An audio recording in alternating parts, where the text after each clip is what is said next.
I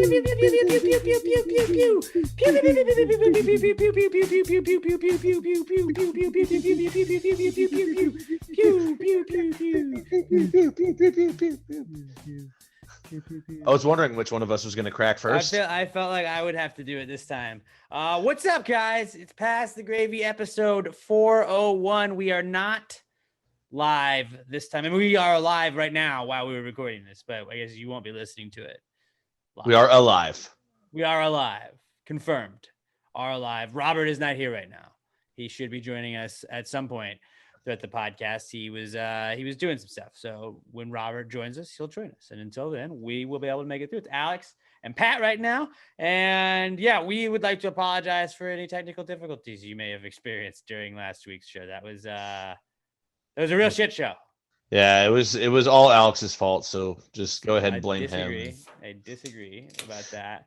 I disagree completely. But yeah, it was 2016's technology's fault. That's who it was. It really was, which was what your iPad was at that point in time. So let's do the pre-comeback kids segment. Let's talk about just kind of what's on our mind. I had the Godzilla and Kong is out now. That movie with them, which is like the 8 millionth installment of that. But like, who do you back in that fight? Well, I'm backing Kong. Me too. Yeah, which I found out yesterday, like the whole reason that, spoiler alert for anyone that doesn't know, that Kong won back in the day in the original one that came out in like the 60s is because, yeah, it was an American studio making it, and Kong was an American franchise, whereas Godzilla was Japanese. So obviously. So, you know, for nationalism reasons and shit like that, Kong wins. Which, by the way, if you guys have never seen it, go look up at least just the fight scenes from that movie, because it's just two dudes in like monster suits. It's the funniest fucking thing you've ever seen in your life. Yeah, I'm gonna definitely. Plus, in this one, I'm very intrigued to see where Kong gets that gigantic battle axe from. Right, it seems like he had to like build it, right? I'm assuming it's probably one of those like it's an ancient weapon at the bottom of a volcano that Kong had to go find. Or maybe it's just going to shoot down from outer fucking space when he needs it the most. Who knows? Which I love about movies like that. Where it's like, oh, yeah, that giant axe that no one saw. Did you see the side-by-side comparison of them, like Tale of the Tape, that I think it was Lights Camera Pod did? It was like, you know, King Kong weighs 52 tons. Godzilla weighs 398,000 tons, or whatever the fuck it is. It's like, Godzilla, short arms.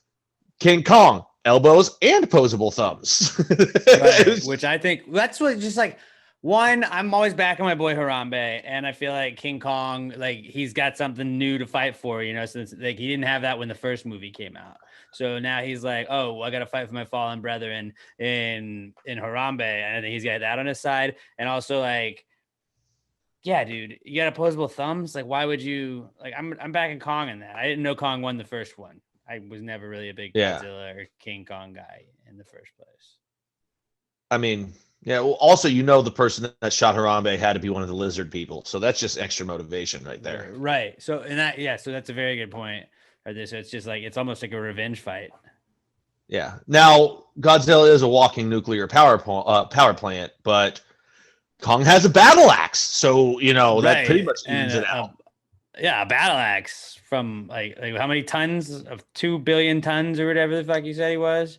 Like, I wouldn't want to fuck with that. That's a lot of power especially behind that battle axe.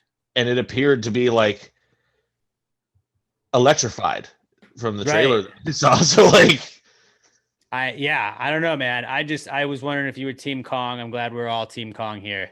What if like Robert's probably Team Godzilla, don't you think? Oh, definitely. What if like at the end of the movie he knocks over Godzilla and like sees he just has like a thorn in his foot, or in his case it would probably be like a building. And he was just ornery.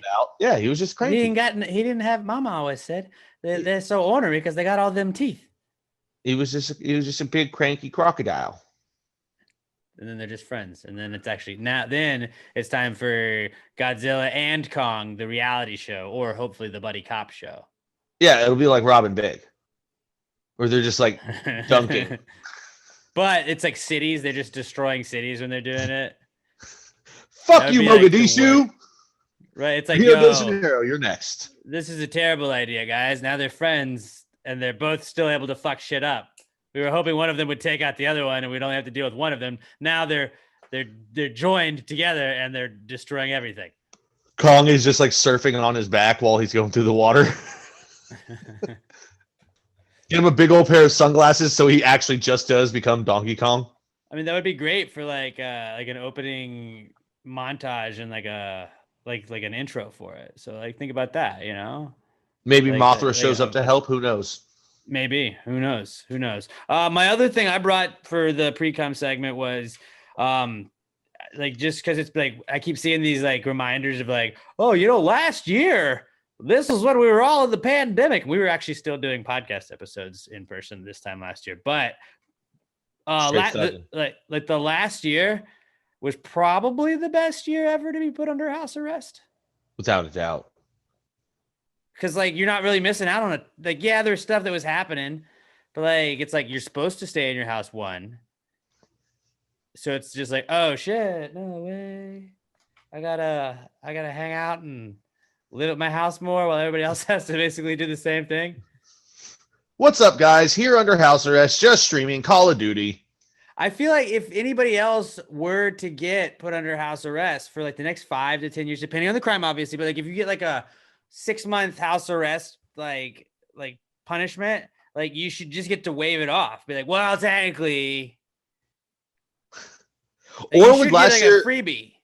Would last year have been the best time ever to get like a short jail time? Because everything they're just like they brought you in, booked you, and then we're like, all right, because of COVID, you're free to go now. You're just on probation. That's true. Actually, I would still probably say house arrest just because it was definitely a great year to be put under house arrest compared to other years. I mean, obviously nobody wants to be put under house arrest, but if you had to be, last year was a pretty solid year. It's never good to have jail time on your record. House arrest, I don't think that's not jail time. You're just under house arrest. You got a little ankle monitor. Especially once like you didn't even have to worry of going outside your zone because once all the grocery stores started delivering, oh, perfect. You literally could not leave your house. Well, I mean, yeah, you're not allowed to, but like, I wonder if could not if you didn't want to. Like you could have the ability to not leave even to go to the store. You can order food. Can you order food on house arrest? I would assume so. Oh yeah. Well, house arrest, it doesn't mean you can't leave the confines of your home. It's just like you have to check like, hey, I go so far or whatever. Yeah, like you have a limited space, and also like you can go to the grocery store and stuff like that. It's just you're monitored. So like if you deviate off a path, like, oh, you did go to the grocery store, but it shows you also turned 3 miles down the road and were there for 45 minutes before you went to the grocery store. Were you doing? Oh yeah, I'm sure they have some sort of like. Yeah, so they monitor it. Like you're allowed to go places, but like the grocery store. That's what I'm saying. Like you can't go to the fucking movies when you're on house arrest. You can't really like fix it and like rig the system because like it's literally like an ankle monitor. Yeah. I'm sure you could probably, if you had something to do, you could clear to go to like Home Depot. Yeah. You're like, whoa, yo, bro, I'm trying to build a shed.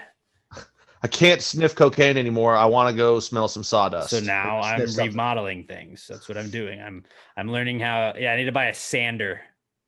Make it a kitchen table for the old lady and I. Yeah. Yeah, last year 100% was the best year to be put under house arrest. Did you have anything you'd like to discuss? I've got one thing, and it'll lead us actually into our comeback kids as well, is you'd think now after this year especially, where everything was sold online, especially for in-store pickup, where you could just go and not even go inside, you would think that they'd be better by now at updating when it says, oh, we have this in stock, and you show up and they go, we don't fucking have that in stock. Fuck off. Okay, so then you leave and you go to the next store 4 miles away of the same chain. Says the same thing. Oh, it's in stock at this location. You show up over there. They're like, fuck you. We just wanted you in store. Like, how are they not better at updating? I do hate it when they tell me to my face, fuck you. Haha. Yeah. There's nothing worse. They're just like, oh, no, see, like, we don't have it in stock because it's nothing under there. I'm like, well, what about the one that's on display? Oh, we can't sell you that. Can't or won't? Both. Yeah, like I feel like you could if you wanted to, but no. These people choosing to say "fuck you, Pat." That's what. Like how do they just not like? even if it's not automatic in the system, if you know you just sold the last one, you know it because you went and put a tarp over the bottom of the display case so it shows. Why not go back in the system and click out of stock? Yeah, you would think that would be pretty easy to do. I mean, I went into both of those Best Buys today. They weren't very busy. Both times, 2 employees were just sitting there fucking talking and I don't mean just randomly in the store, in the laptop section, and each one had 3 employees, 2 of which were talking to each other in both locations. Update the shit. Maybe that's not them. I don't know. Maybe they have to hit something. They have to notify go into the system. Else. Click out of stock. I don't know. Or when you sell the last one, maybe the system should automatically update that the last one's gone. You would think. It is 2021. It's horse shit. And as I said, that will lead us into the Comeback Kid segment of the week. The Comeback Kid segment that will begin right now. It's the Comeback Kid. The Comeback Kid of the week. The Comeback Kid of the week. Bitch. Our first comeback kid this week, like Pat was kind of leading towards, it happens to be computers. Computers are a comeback kid, and that's because Pat is now the proud owner of a computer. How's it feel to be part of the club, buddy? Feels like I just wasted a couple $100. Yeah, you already bitching about it. Yeah, so for anyone who will eventually watch this, you'll notice my camera's not as good as the one that I have on the iPad. Like, this camera's worse. It's like not terrible. It's not terrible, but like you can definitely see grainier, yeah. Yeah, there's like the quality is down. But it's gonna, like Alex said to me earlier, I'll just have to go buy a better camera and attach it. Or I'll just deal with a less good camera. I mean, it doesn't really affect anything. But now, like, key. It's a big time. You know, I was gonna say it doesn't really affect anything, but I'm still going to. Huge selling point for some of the stuff we do. Huge. Like, I wonder if I wrote something down on a piece of paper, how difficult it would be to read on this camera right now. I mean, technically, you have had a computer. You have just always, as we've mentioned before, you've used that to hold your iPad while you did the podcast. It was more of a stand. Yes. Well, it was a broken computer. Right.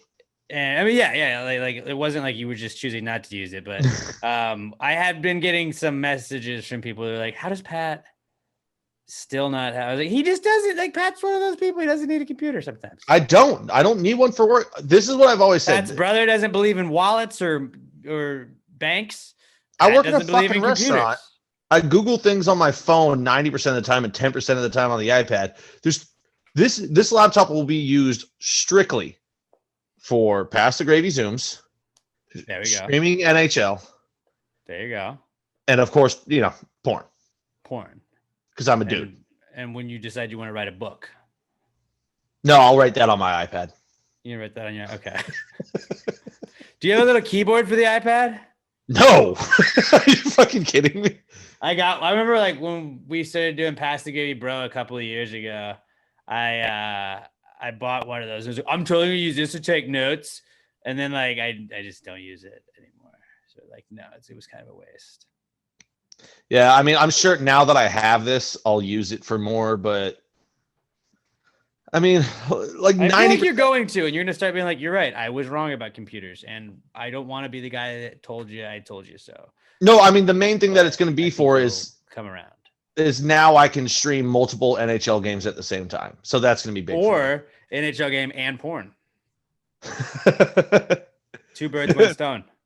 Like I'm getting there. I'm getting close. Pasternak hits one bar down and just, I'm coming in. I'm also excited that my team just scored. Nobody understood that. Who hit what? Where? It's a Boston Bruins player. He was talking about watching the Bruins. Bardowski, bro. Some of you guys may have heard of hockey. Dirty fucking Dangles, bro. Dude. Computers are back. Pat is he's joining the computer world. I don't know. I also might return it. Don't return it. I was saying and get a MacBook just for a better camera. Pat always goes cheap on all the shit that like to me, if you like toilet paper, a bed, your phone, Like a nice TV, like you don't have to go First of crazy all, with I your do TV. not go cheap on toilet paper. But like, it's one of those things I'm you use every dominating my day. poop league. So right, but you use this stuff every day. So like, just it's worth putting out the money at first, and then like it pays off. Like it would be worth it to just bought like a MacBook or like a brand, like a better computer. Not that you bought a shitty computer, but you didn't buy one with a great camera. No, I bought a cheap Pat fucking always computer. looks for whatever the cheapest one is, and it's like that you like that saying you get what you pay for, and then he's like, yeah, we'll deal with it. Yeah. I wonder if I can link. Deal with it. I wonder if I can link my phone to my laptop so that it feeds off of the fucking camera of my phone while streaming through the laptop. Probably not with the laptop you bought. Just make it way more complicated than it needs to be.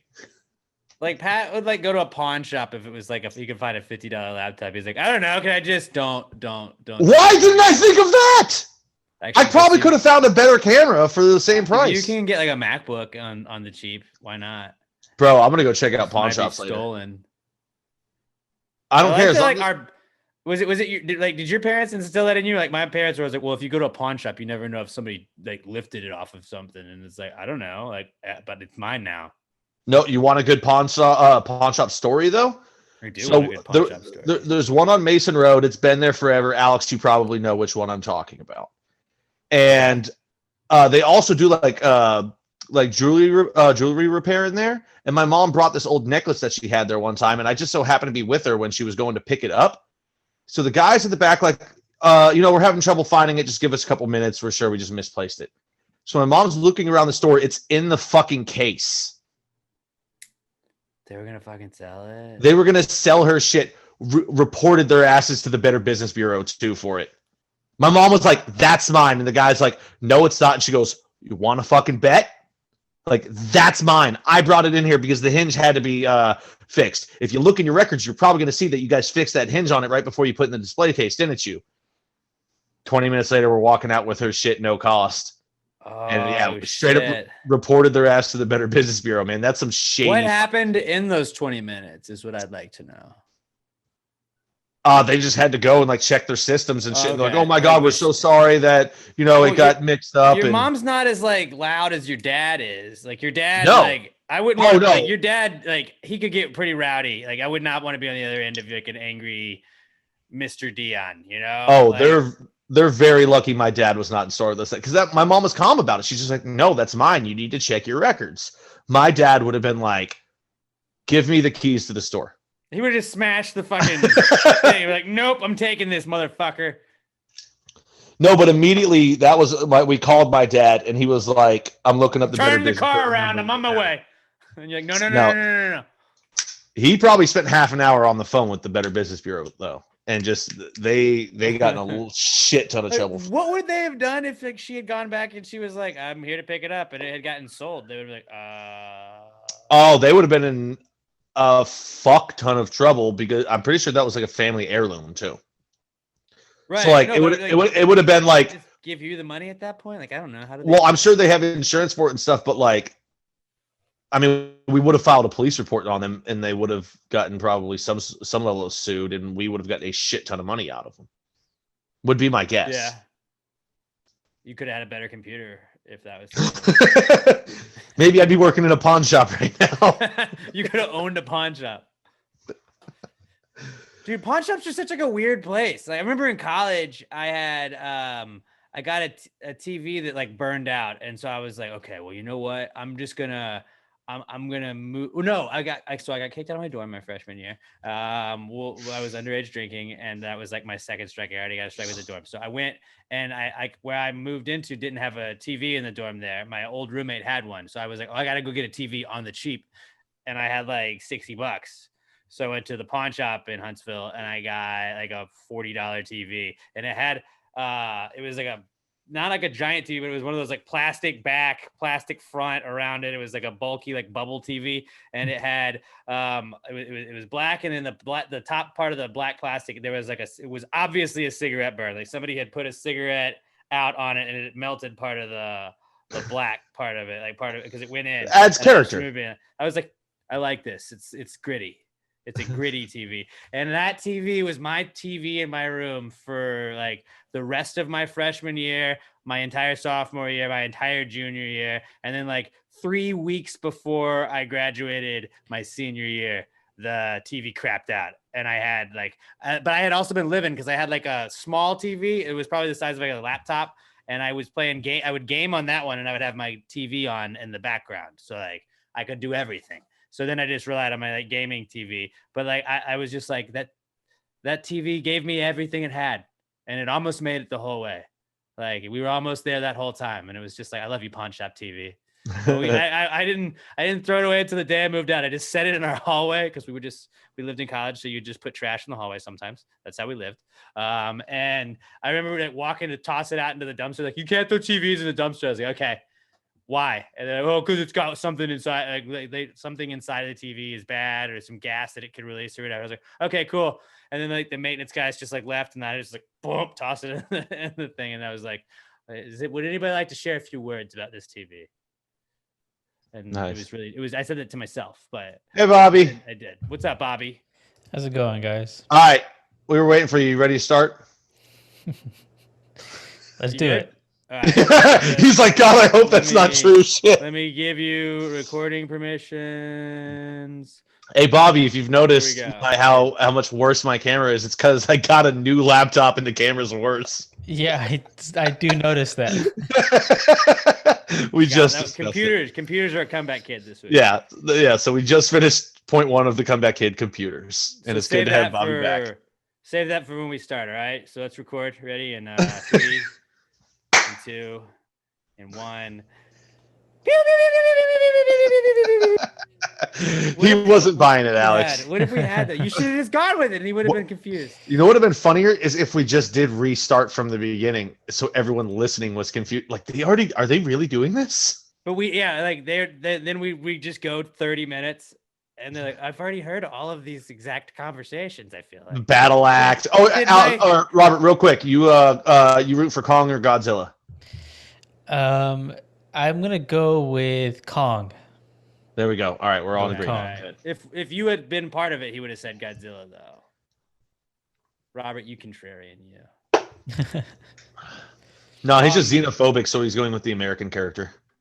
I mean, we all went with the American character. Yeah, but he's doing it because he's xenophobic.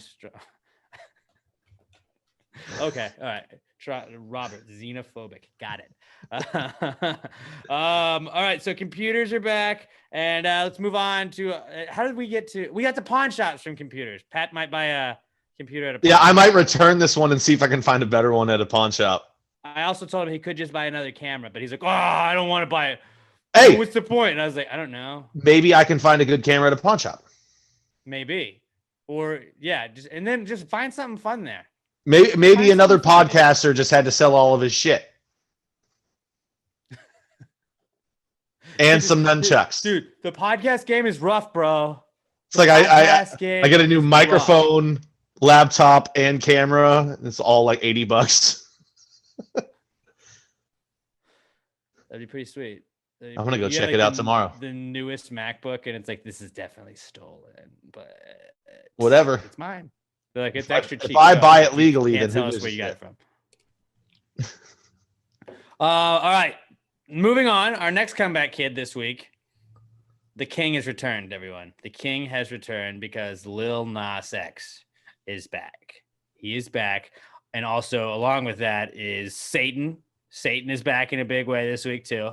And so is Nike, as kind of like not as big of a deal, but still a pretty big deal. So Lil Nas X, you guys know we are probably the #1 stan podcast for Lil Nas X in the world, I would assume. You know, we've been with him since day one. You guys know that. But he put out his newest single that will probably be I don't know if that's gonna be the title track to his new album, but it'll be on his new album. It's called Montero, Call Me By Your Name.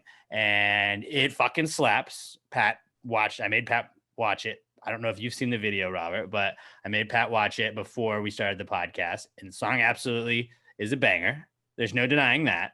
Again, he's done it again. So he came with that. But then his whole music video is like, Montero is Lil Nas X's real name. Lil Nas X is gay. It is basically about Lil Nas X like coming out to himself or deciding like this is the time. Like it is him embracing the fact that he's gay in the song, in the lyrics. And boy, oh boy, were people upset about it.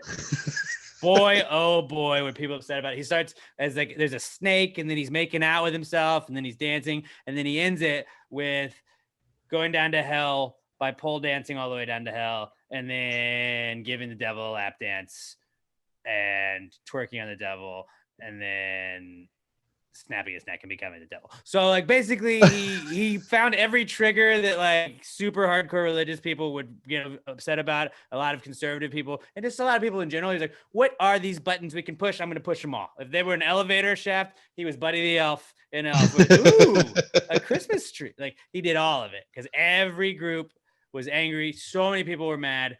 And it's the number one song in the world now. I think it has been for the last 4 days. So congratulations, Lil Nas X. That's 2 songs he's had at number 1. And his neutral is he's added 30 seconds of, I think there's 30 seconds in the video that make it a little bit longer than the actual song he released on like iTunes and Spotify. And so he's added the 30 seconds to another song, and it is still just like Montero, Call Me By Your Name, Satan's remix.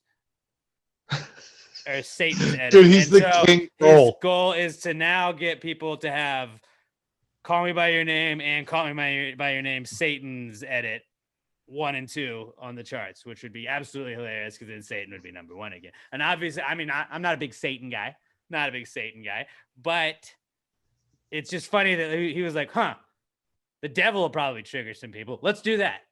And then he's gotten so much shit online from so many people, and he just dunks on them every single time they come at him online. Poop Girl? Like, oh, yeah, Poop Girl. I don't know if y'all know about Poop Girl, but we don't have enough time on this podcast. You probably know her as Gun Girl. She's Poop Girl. That dumb bitch.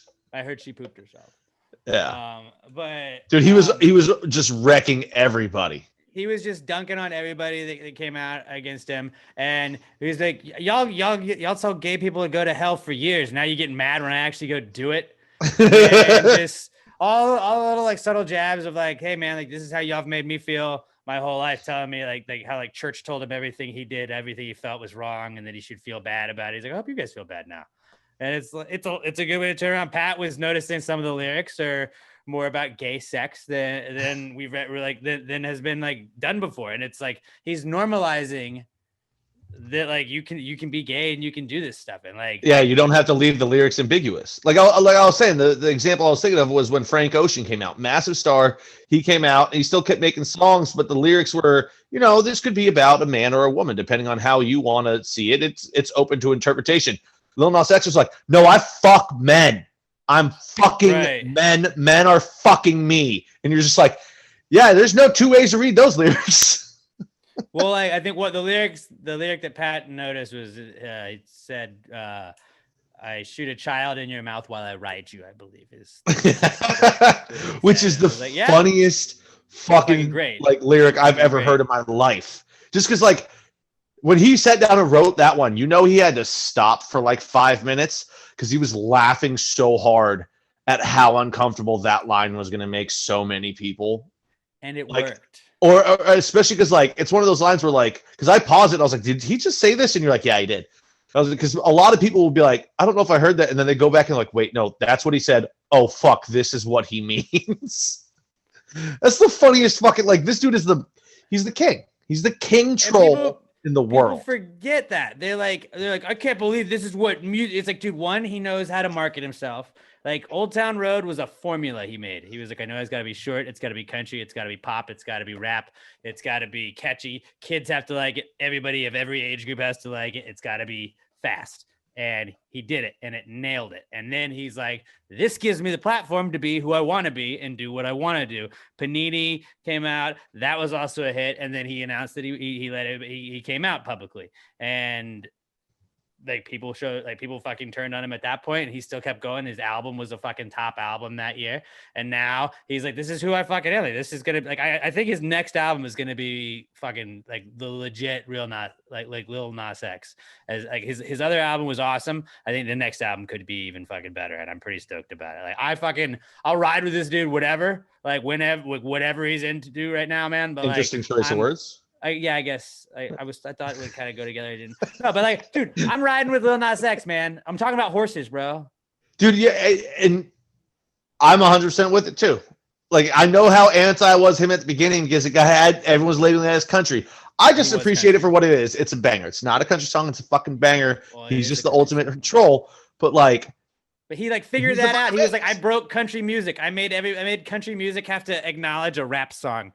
I'm shocked that he didn't win any CMA awards that year. Or he performed at CMAs, remember? But I'm saying I'm shocked he didn't win any awards just because there's reasons. The shit that they'd already play isn't country, so why the fuck not let him win some awards too? And that was better than honestly, little racist if you ask me. Fuck you, Nashville. I mean, I was thinking the same thing. I just didn't want to make accusations, but I will.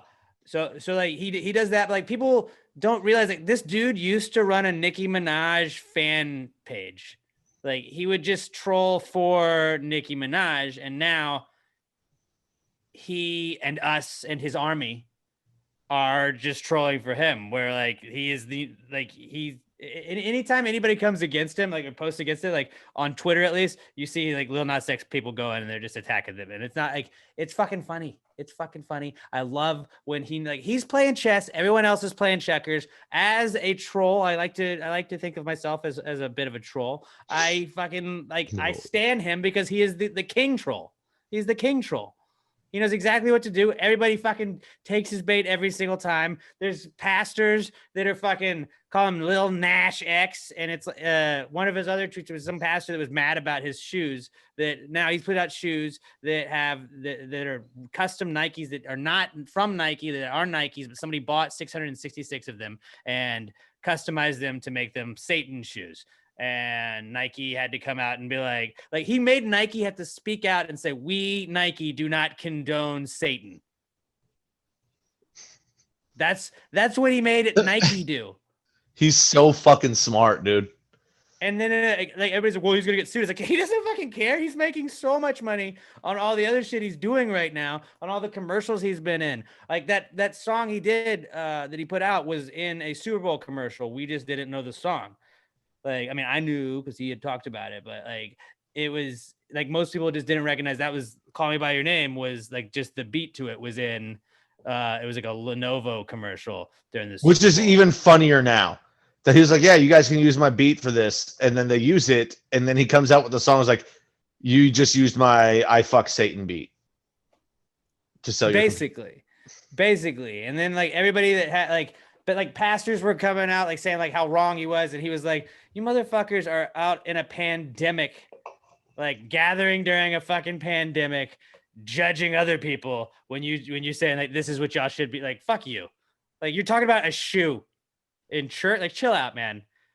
Like Satan shoes were such a fucking troll. He put 666 out of them just to fucking troll everybody, and the internet lost their shit, and they all sold out in less than a minute. Yeah. So Nike's getting all of that money, but he doesn't give a shit. Get all that money, and that's fine. And he knew that was going to happen, but then he also knew that for 2 days he's going to be in the news cycle. And then when he responds to somebody's tweet or whatever, then that's one more day that he's going to be talked about. He knows how to get talked about, and there's like any press is good press. He fucking crushes it. He crushes it. He should have just bought all the big baller brand shoes that are still sitting in a warehouse somewhere. Should have. LeVar Ball coming out and being a spokesman for Lil Nas X would be great. I mean, I would buy those shoes. Like I didn't have an extra $1,000 or $1,100, but like those, like I'm not a big Satan guy again, but like just to have those shoes would be funny as shit. But yeah, I never heard you guys talking out about or against Hot Topic all these years they've been around. There's fucking pentagrams all over that fucking place. Right, and then people that were mad about like what this song says to kids, he's like, "Well, I mean, Old Town Road, I legit talked about drinking lean and doing cheating. cocaine." Oh, that's what it was in cheating. Yeah, Like, oh yeah, but you promoted it as a kid song. That's why I was on Kids Bop. Like, no, Kids Bop wanted to use it, and I wanted to get paid. So yeah, they can change whatever lyrics they fucking Well, want. what about on YouTube when my kid is looking at Old Town Road and this comes up? It's like, I mean, you're Be a better parent. I hate that. Like, well, If- what does if this you mean to know kids? that- It's like, then you tell your kid that that's not like that. That's not appropriate for him. I don't know. If you don't know what your kid Also, is don't looking gay at shame. online, it's 100% porn. All of your kids have seen some sort of porn. At least the boys. I don't know what little girls are doing, but all little boys have at least searched That's out good. boobs. Let's They've seen make some sure boobs. that when you do the transcript, Robert, when you typing it up, make sure that I'm not sure what little girls are into. Just make sure you circle that. So like Pat, super good guy. Yeah. Pat, not a pedophile. No. Well, I was just saying more of the fact that I'm not a girl, have Or never a been father one, of a girl. and also did not have a lot of female friends, shockingly. Still really don't. Yeah. Yeah, like some the ladies in Kinda. the gang are your friend. Oh, yeah. Best friends. Friends. I hope. Yeah. I like to think that Stephanie DeBaba likes you. Yeah. I'm just saying I didn't have a Smashes lot likes of you. female friends in the age range of the kids that I'm talking about. Like, Hey, you can know, I get all of our preteens. our gravy ladies, all of our gravy ladies? Daniel Weston loves you. of course. like, I mean, all I'm very lovable. Everybody loves me. I'm just saying, not my core group. I got my Let's all show boy. Pat. It's Love Pat week. All right, we're gonna love Pat. Everybody, like especially the ladies, just at Pat or at not Pat Dion. Just give him a sup. Sup, Pat. You know, a little Sup, pick me up. So that way, throughout the week, you're like, "Yay, sup, 2, female friend." 3, 4. That way, you don't Sup. have to say that like I'm Pat's friend, but you can just say sup, and like he'll have to think you're his friend. I'll just have to change my name to LL Cool P, because that's what LL Cool J's name stood for. Ladies love Cool James. LL Bean. I've got an LL Bean raincoat in the other room that I found in my closet today. You get one of Don't those know why I have that. those monogram backpacks with your initials on it. My grandfather was a big LL Bean guy. Dude, I mean, he lived in you could have Massachusetts. like was so I required. always thought it was cool. I knew a guy, Ian, in school when I was in elementary school, and Ian had an LL Bean backpack. And I always thought it was cool when they did have I think my parents got me one at one point, but like you had your initials on it. But Ian, a 3-letter name, had just Ian on his backpack. And I was like, that's awesome. That's awesome that you could use like so like for like an arcade, like you wouldn't have to use your initials, you could just write Pat. I think Are that's you cool. sure his initials weren't also just IAN? No, because his last name didn't begin with an N. Okay, just checking. I used to do on the arcade stuff, like instead of AJM, excuse me, Robert, cut that part out. APM, There you go. except for APM, even though that's like totally my Twitter handle is Alex J Middleton. So instead of J stands for AJM, jabroni. exactly is what it stands for, and the P stands for pterodactyl. But I like on a video game, I'd always just leave my 3 initials would be ALX because that was like Alex. Oh, you mean like Yeah. at CC's? I used to always write ass. Well, yeah, ass or poo. Damn, I never did poo. That's so much funnier. Oh, I know all of those. We But- used to my senior year at Sam Houston at my apartment complex in their the lobby. Basically, you could walk in. They had like a game center, and like you could play their Xbox that they had. But they had a Golden Tee and a big buck hunter machine. And me and my roommates would just fucking play the fuck out of Golden Tee. And like, we would like just master certain fucking courses.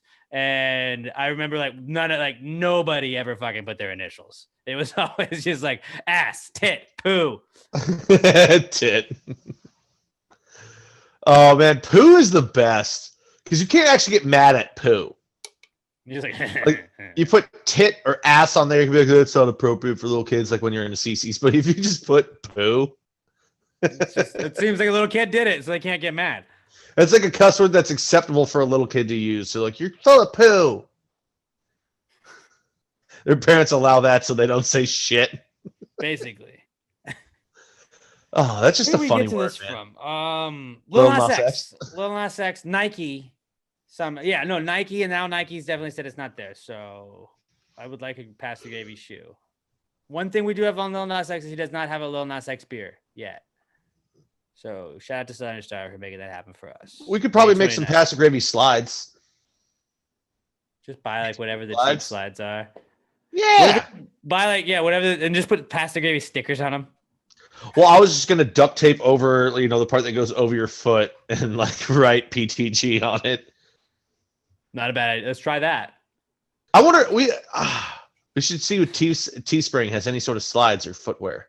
I don't think so, but maybe they do. They could. They might have slides. PastaGravyMerch.com. Go get some stuff. Go get some Yeah. stuff. Okay, so Lil Nas X and Satan, big week for them. Big week for them. Satan is back. Because Satan is back this week, our mock draft is actually going to be a mock draft of the devil. A mock draft of the devil. Anything devil flies in this one. So I don't know. I like the weird ones. This is going to be a weird one, I think. So when we riding with the devil is going to be our mock draft. Moving on, our next comeback kid, boats and canals. No, I don't know. I don't know if you guys have seen this in the news lately, but there's a boat that was blocking up the Suez Canal. Am I right, guys? Where's the joke to that? The joke is that canal has the word anal in it. It says anal. Canal. The Suez Canal. Also, fun fact. Now you do know where Suez is now, right, Pat? I've always known where Suez is. Okay, well, I was about to say, because this time last week, no idea. I thought it was in like South America. I think just because the Panama Canal, and then my brain just thinks that every canal is like South America. Wait, I think I just realized something. What? I was thinking of the Panama Canal the entire time this was going on. 100% of this situation, I've been thinking of the Panama Canal. Where the fuck is the Suez Canal? Suez Canal is funny that you mentioned that. Why is there two canals? We only need the Panama. It's at the shortest part. Right. Where is Panama? Oh, it's in Egypt. Panama. This makes so much more sense now. Why that it was an Egyptian crew that freed it. This makes so much more sense now. Oh man, I'm so dumb. No, dude, but like I had no idea where it was. I was like, where the fuck? Like I just assumed every canal that exists is in South America. So then I was like, Egypt. I was like, actually, that makes more sense that it's cutting off like stuff to the world instead of just like North America and South America. And I mean, it was Egypt. I was watching. Egypt. Fuck us. I mean, I saw all the images where it showed all the boats going down below Cape. And now that I think about it, I do remember them saying Cape Horn. And I know that's in the south of Africa, but the entire time I was thinking it was South America because the continents do have similar shapes. They both come down to a point, and I don't pay close attention to anything in my life. I mean, when have you ever needed to know where Suez was until last week? I knew that. I can't tell you what. I knew where the Suez Canal was. I've been thinking Panama Canal the entire time because, frankly, I'm a xenophobic American, and anytime I think of a canal, I think of the one that we built. Well, because that's the best canal. It is. I mean, I can't tell you a time that not only did we build it, Panama Canal. Teddy Roosevelt of the Bo Moose Party spearheaded the building, and then we gave it back to him. Because we're nice guys and gals. We're nice guys and gals. It's a friendly country. Especially good old Teddy. That's a guy I'd love to have a fucking beer with in history. Teddy Roosevelt. That guy must have gotten loaded and been so much fun. Yeah, dude. Yeah, haven't you seen it? Wow, I'm night at the a museum? fucking idiot, though.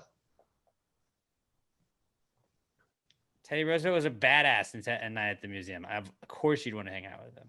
Yeah, I mean, you don't get Robin Williams to play somebody that's not cool. His political party was the Bull Moose Party. Can we bring that back? Yeah, he just put two badass animals together. That's the coolest fucking name ever for a political party. Now we've got the Democrats, Republicans, and the other one was the Whigs. And then there's Bull Moose. No shit, he won on the Bull Moose. I want to be the Wolf Hawk Party. I want to be the Gorilla Dog Party. Yeah, there's gotta be like, that's why I always gonna go dog, but like it's gotta be something like intimidating too. Like dogs are intimidating, but like a wolf is like that's the scariest form of I'm lovable, but also gorillas are intimidating. Right. Like I'm a lover and a fighter. I want to be the penguin Bigfoot party. Okay, now I don't think that's as cool. So, Well, no, because penguins are cuddly and they're cute, and that but Bigfoot, you're like, oh shit. like, I do want to snuggle, but I'd like protection, and Bigfoot provides that. I want the Godzilla Kong party. Maybe that's how we can hack. Like, we can hack the election that way by just making the coolest sounding party. And then people are like, well, I don't know, that sounds like libertarian, cool sounding name, but it's like, it's not gonna win everybody over that way. Like the Wolf Hawk party. Wolf Hawk What? is the best sounding one yet. Wolf Hawk. Like, that's fucking sick. And then like, hey, what's like all of the parties have like animals as their mascot, like a wolf/hawk would be a sick fucking thing to throw in like the middle of a debate. I mean, that's almost Like, a griffin. Our which is presidential dope debate. animal. It's basically a griffin. Yeah, it's just you got a thicker griffin. Like whereas the griffin was a lion, it being you know what it is? It's a smaller griffin. Because It's the a griffin thicker, the though. griffin was like a lion with like eagle's wings. A hawk is a smaller eagle, and a wolf is much smaller than a lion. So it was it was still intimidating, but like it's still an animal you could have as a pet. It's a dog-sized griffin. Wolf Hawk party. Remind me that when it comes to election season. I believe it's Wolf Brett Hawk Brandon, our head of the Treasury. Please, And our treasurer, please remember that. Our historian. while we're talking about politics, don't forget to make sure you guys get out there and vote. There's still time. Yeah, don't forget to vote and stay in line when you get there because they can't not let you vote as long as you're in line. Okay. Vote as many times as you want. If you're in Georgia, make sure you bring your own water. Yeah, I think that was what did they pass? You had to bring. You can't get water there. Yeah, I haven't looked into it at all, but yes, you're not allowed to be handed water while you're in line. I'm assuming they passed it under the guise of they don't want people. You could use that to campaign outside of it, but really, it's just Republicans being fucking idiots and passing a bullshit law that all it does is look racist and doesn't change anything. Well, it seems like somebody lost Georgia last time. Yeah. Hey, what can we do to galvanize the vote more against us next time? I don't know. Let's see. Instead of trying to just make these people super happy and vote for us, what if we find a way to not let them vote against us? God, Georgia Republicans Seems are fucking counterproductive. But stupid. okay. So Now let's yeah, talking politics on Pass the Gravy. during boats Pass and the canal text. season. Dude, but like that boat was like the memes were funny. The memes were Okay. funny. They did get old, but they were still funny. Like the Did you see Austin the- Powers trying to back up in the hallway where he gets stuck. Like that was the meme that everybody used, and it was like I giggled to myself every single time I saw it. Did you see when the Evergreen truck somewhere in Asia blocked a highway too while all that was going on? There was What is Evergreen so truck? Evergreen is the name of the company that owned the boat. It was called Ever Given was the okay. name of the boat, but the company was Evergreen. So somewhere in Asia, one of their 18-wheelers jackknifed and the payload went sideways and it blocked off an entire highway. It was like 3 days into the boat blocking everything. You're just like, Jesus. If you see anything Evergreen, then just get ahead of it. Block some shit up. Just get ahead of it fast. I still don't know It's what only a took so matter of time. long to unlodge that boat. Like, why not just attach? How does it bunch of go boats to the sideways back. like that? But there's three possibilities. One, they did it on purpose. Two, Why the would you ship do that on mouth. purpose? I don't. Terrorism? I don't know. There's You three tell things. me, Pat. You But tell me. They either did it on purpose, the boat malfunctioned, and like the steering went out and it went sideways, or three, it was gross negligence. Iceberg. I don't think there's a lot of icebergs in Egypt. Well, not thanks to global warming, Pat. Or in Panama for that matter, which this was not in. I have learned. Robert, did you know where Suez was? Don't lie. Don't lie.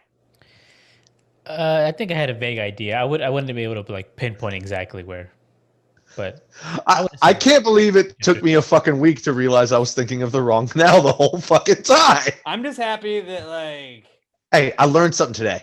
I was able to like not feel like an idiot with you, and that like you connect because you were ready to just be like, "You fucking idiot! Oh yeah, I was What's about wrong?" to. with And then you're, "Oh no!" Like you could see it in Pat's eyes when he realized I'm as dumb as Alex, and not smarter than Alex, and we aren't very smart. So whenever we think we're smarter than the other one for a second, like it's just you get a little bit of joy, It's a facade that never lasts long.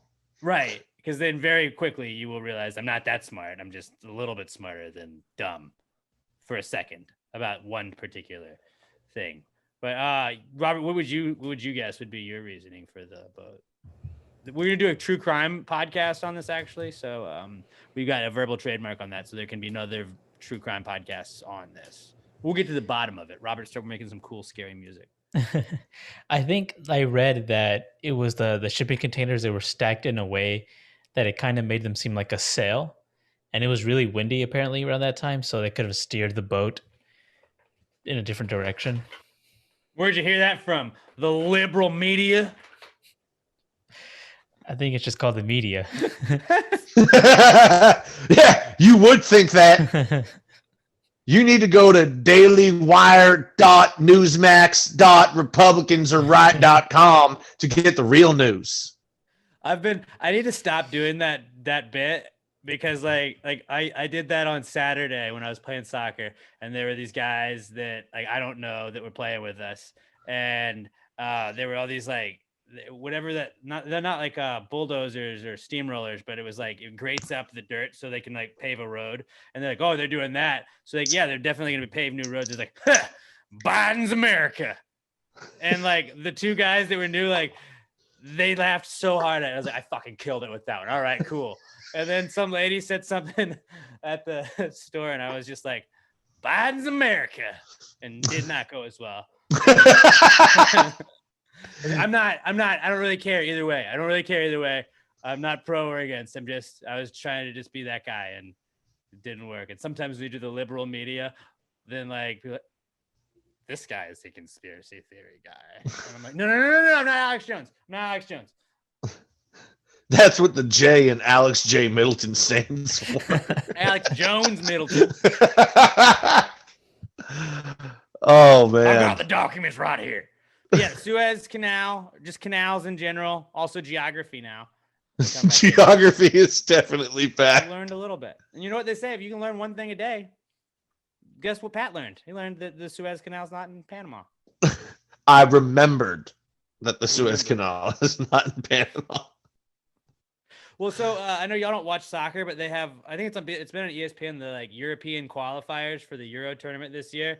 And I was saying on the Clear It Big Blue podcast that I do every Tuesday, you can listen to it wherever you're listening to this. I do it with my friend Mike Fish. But I was talking about how like it's got all the teams that aren't going to qualify for the World Cup, not the USA only, excuse me. But it's got just like Luxembourg and Gibraltar were playing, and like insert 4 letters in Uzbekistan, like all of those countries. And I'm like, it just reminded me that like, oh, there's a lot of countries in Europe.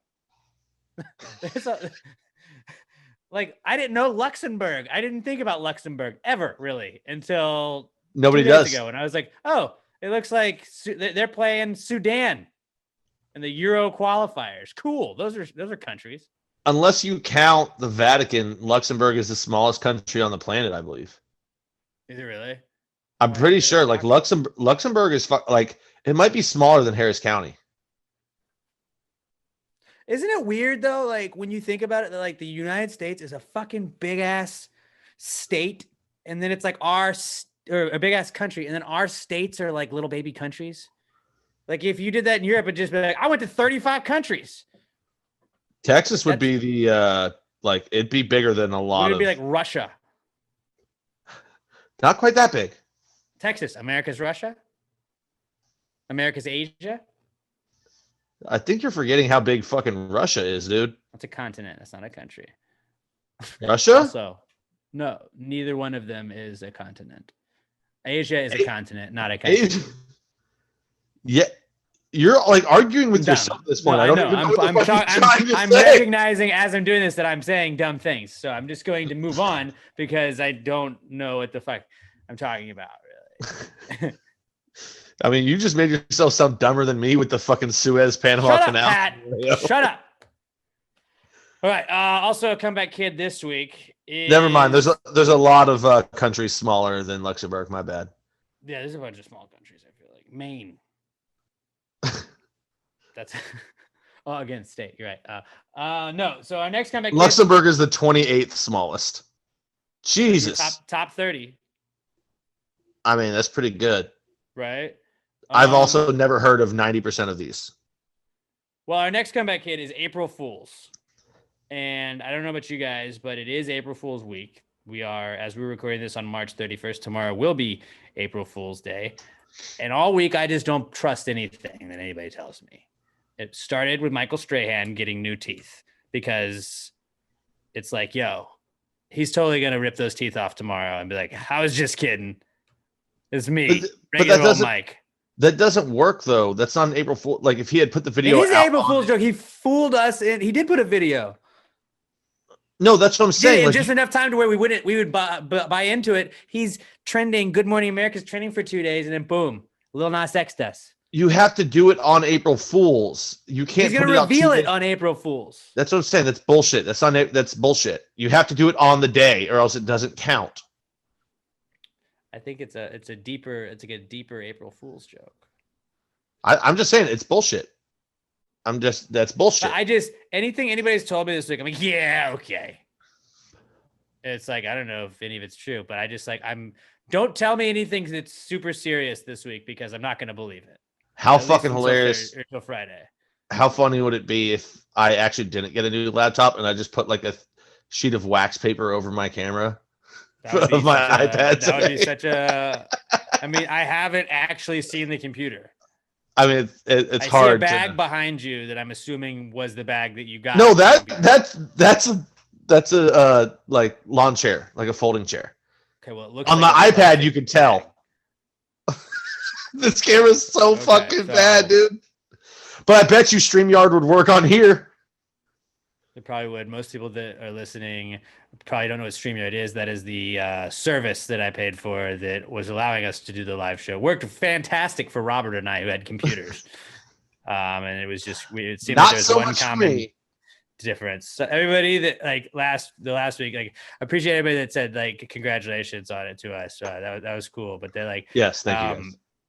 Like somebody's like, so how did it go? And I was just like, well, it went. Most of the show had really good internet connection. The majority of it did. It wasn't the internet connection. It was that the iPad is so old it did not have the capability to run the fucking program. I feel like that has to be a connection. How much did you spend on the new laptop? Whoa, we don't talk money. Bleep this part out though. No, I went cheap. So even after the insurance, like under 350, it was like 340 something. Okay. Bleep out him saying cheap, but then like let everything else that he said. No, Alex was just like, dude, just spend the money, get a new one. I'm like, okay, Mr. Moneybags. But Robert, do you not agree? I was telling Pat before you got on here, where it's like, it's toilet paper, your phone, your bed. Your phone doesn't need to be new. I am fucking proof that your phone doesn't need to be new. But if you use it every day, it's like, to me, it's worth getting. What does your phone do that mine doesn't? Runs better. Really? Mine runs very fast. Stuff and like updates download fast. I don't know. I feel like I would rather spend the money personally and like, be, okay, I got the new one. Like then it's harder to go out of date. It takes. I have expenses you don't have. Also, I buy a hell of a lot more booze than you do. Well, luckily we have Southern Star Brewing Company that provides us a lot of booze, and you could do that, but you do the keto the rest of the week. So that's on you. Dieting. You had to go on a diet, didn't you? It's not a diet, it's a lifestyle. I refuse to diet. You just do. Yeah, no, I firmly believe it. It's not a diet, it's just change in the way that I eat. That's fair. I hate the word diet. Yeah. Yeah. But I wasn't born an American to not do whatever I want at all times, all right? Robert, do you not believe that? Like, do you not feel that way though? Like, it's worth spending the extra money to get a good computer or to get a good phone or like I get like you're allowed to do what you want to do, but like Phones are the most overrated things on the planet when it comes to getting the new one. well, but like since you do a podcast every week, wouldn't you want it to be the best quality camera, computer, anything that you would need to do for the podcast? Wouldn't you want I used to have perfect quality of it, and then China fucked us with a virus, and now I can't see your beautiful faces every week in person. Yeah, let's just fucking like, when is this vaccine thing going down? Are we gonna like do we? I want to address some of this vaccine later, and not cool. Okay, well, because I was close. May 29th. I don't know. I am in. I think Pat's in. Robert, we're gonna figure out how the vaccines go. We may do we're gonna do the live podcast though. So hopefully by May 29th everything's good, right? Hopefully, we'll see. But yeah, it like wouldn't you rather spend that money on the computer though, Robert? Sorry, I keep getting sidetracked. Yeah, I think I would. Like Robert bought an extra camera to go with a lot of his stuff, and it's like, yes, he uses it for other things too, but like because you want it, like you're like, it's worth doing that, right? Not just like, well, I have an iPad, I'm only gonna use an iPad. But I mean, also it's like you guys also use these for work. And I get like you. That. Like it goes into your career. But maybe you could start doing it to figure out other shit, and then we don't have to do all the work. I mean, give me some jobs, dog. I got time. No, I know. I've never once been like, Pat, can you do this? And he's been like, no. It's just usually like, I assume Pat doesn't know how to do it, and Pat also doesn't own a computer. 100%. I have a criminal justice degree and I work in a restaurant. Not exactly computer forte guy. But it's going to go well with our Suez Canal crime podcast that Pat is going to lead, because Pat is a criminal justice major. Mm-hmm. Oh, so, I'm gonna track him down. Suck on that. Other podcasts. Investigative journalism. I was gonna say Serial, but like Serial, I think they're all like fucking real journalists that do that shit. So they're definitely more qualified. But like, fuck you, NPR. Fuck you for being better at us than stuff. You're just more professional. April Fool's is back because I don't trust anything. I think Michael Strahan's teeth are fake. That's basically what I'm gonna say. And then somebody in radio will get fired at some point tomorrow for doing something really dumb that they shouldn't do as a joke. Not the Rod Ryan show, because we are very well behaved and we will not be doing that. But that happens every year. And like we at work, I don't know if you're on those, Robert, but they always send them out. It's like, just a reminder, don't be that guy this April Fool's Day. Like I think I've got cancer. Anthony, just kidding. Dude. Opie and Anthony one time on April Fool's, they got people to have sex in a church. And so that's just funny. Got them let go. It was just like, yeah, that was a different time, but still probably don't do those things. So April Fool's is back. Also back is football, because the NFL knows that, like, hey, it's the Final Four is about to go down. We're in like March Madness, the height of that. Baseball season's about to kick off. Fuck you. We're having a 17-game regular season. What's up? And everybody that was a player seems like they hate it, but everybody that may or may not gamble on those games is pretty stoked that you get one more week of like, maybe this is my week. Like fantasy football, that's an extra week of fantasy football. That's an extra week of just watching your team, and hopefully they don't shit. They don't fucking suck, you know? And also now you can't go 500. Yeah, I was going to say now, like there's no such thing as pushing a bet on betting your team to go over under 500 for the year.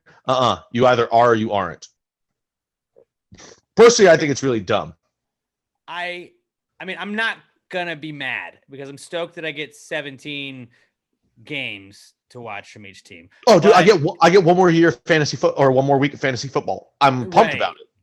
But it does fuck some shit up where like every stat's fucked from now on, because I know they did that too when they went from like 10 or 11 games and then they played 16 games. Yeah, but it's been that fucked it. But like that also added a bunch of games, not just 1 week. So it's just like Drew Brees' record is going to get 43 years, like barely beat out by somebody because of shit like that. It's been 43 or 44 years since we've had this has been it for 40 something years. This has been the schedule and it's worked perfectly. Here's my question, because I haven't dove completely into it. Do they get does everyone's contract go up now? Do they get one extra game check of what they were being paid at? I don't believe so as of right now. It's just now. So you're adding more to 17 games. Yeah, so you're adding more work, but their pay isn't going up. Like, Which again, that's what I was but saying. also a lot of the players didn't seem stoked CBA about it. The CBA allowed for it, but I don't know how the CBA allowed for it. Like, that's ridiculous. I wonder if it was like those like legal that. terminology where it's like allows NFL owners to incendiate season and elongate. No, there's lawyers on both sides. Like, the lawyers would catch it. No, the players just straight up agreed that at some point, if the NBA wanted to, they could add a game. And now the players are pissed off that it's happening. So it's really just their fault for not negotiating better. And I get it. You have to make concessions here and there to get what you want on shit. But if you were going to be this against the 17th game, you should have just been like, this is a non-negotiable. It goes back to like, it's a fucking odd number of games. Make it either 18 or leave it at 16. And like, and also add an extra bye week. When you say 18, though, that seems insane. Like 18 weeks of a regular season. Again, I'd be here for it. I would be. Oh, no. I mean, it's coming. Week. It's coming in the next 10 years. They would not go to 17 if they didn't plan on 18. It's coming in the next 10 years. But why not just make it like, I don't understand it, because now like, you're going to have every other year. So they're going to alternate with who hosts the extra home games. The AFC teams get extra home games this year. So if you're an AFC fan, you will have 9 home games, 8 road games, and the NFC would be 8 road games, 8 home games, 9 road games. Next year, the NFC is going to get those extra home games, and it'll just alternate. And you play like they pick a random one of the divisions, and they match you with where y'all finish. So I know the Giants are playing the Dolphins, and the Texans I know are playing the Panthers. Those are the teams that I pretty much report on and or follow. So. I just know like that, but it's like that's a weird like just added thing that we're gonna have to deal with. Where it was like 16 seemed like the perfect amount. You played the same division that you're like the same 2 divisions that your division played. You played your division twice, and then you had like 2 games with like NFC opponents or AFC opponents that finished where you did. You know, like I thought that was like the 16 game schedule seemed they had perfect. It was perfect. They perfected it, and now they're fucking it up. And what's going to suck more too is once it goes to 18, they're finally going to. I feel like they have to add an extra bye week, so it's going to be awesome. We're going to have a 20 game schedule or a 20 week regular season. We get 20 weeks of regular season football. It's going to be awesome. But then now that you're going to have 2 weeks where your team isn't playing, it's going to be maddening. You're going to be like, unless your team is bad. I already just didn't have a game 3 weeks ago, and now again I don't have a game. I don't think it'll be 3 weeks. I bet it'll be like spread out. No, it'll be more spread. I'm just saying. I just threw out a number. No, and I know what you're saying. But it's just like it sucks when your team doesn't play because you're super into it, and it's good because your players are getting a rest. Especially if like when they have 2, it'll be better for teams that get that week 4 bye because that's pretty brutal. Like you get the bye when you're already pretty fresh, and so then they would probably get like a week 16 bye.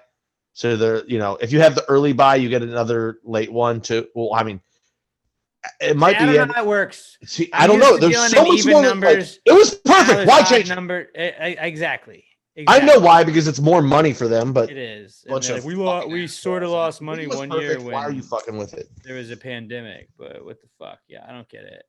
We lost money for 1 year. I mean, I've owned the team for 15 years, so I've made 30 times what I lost in that 1 year just off this, plus not even counting my other businesses. But I lost money kind of for 1 year, so we have to change everything. I'm just upset that like when the Giants win the Super Bowl next year, that people are like, well, they had to play an extra regular season game to win it. Like, fuck you. It just made it harder to do. That argument made no sense, and neither did the premise. No, it'd be like, well, it was a regular season, you wouldn't be able to do it. Fuck you, Pat. Fuck you. Football's back. And also, how many days do we have till the draft? Enough.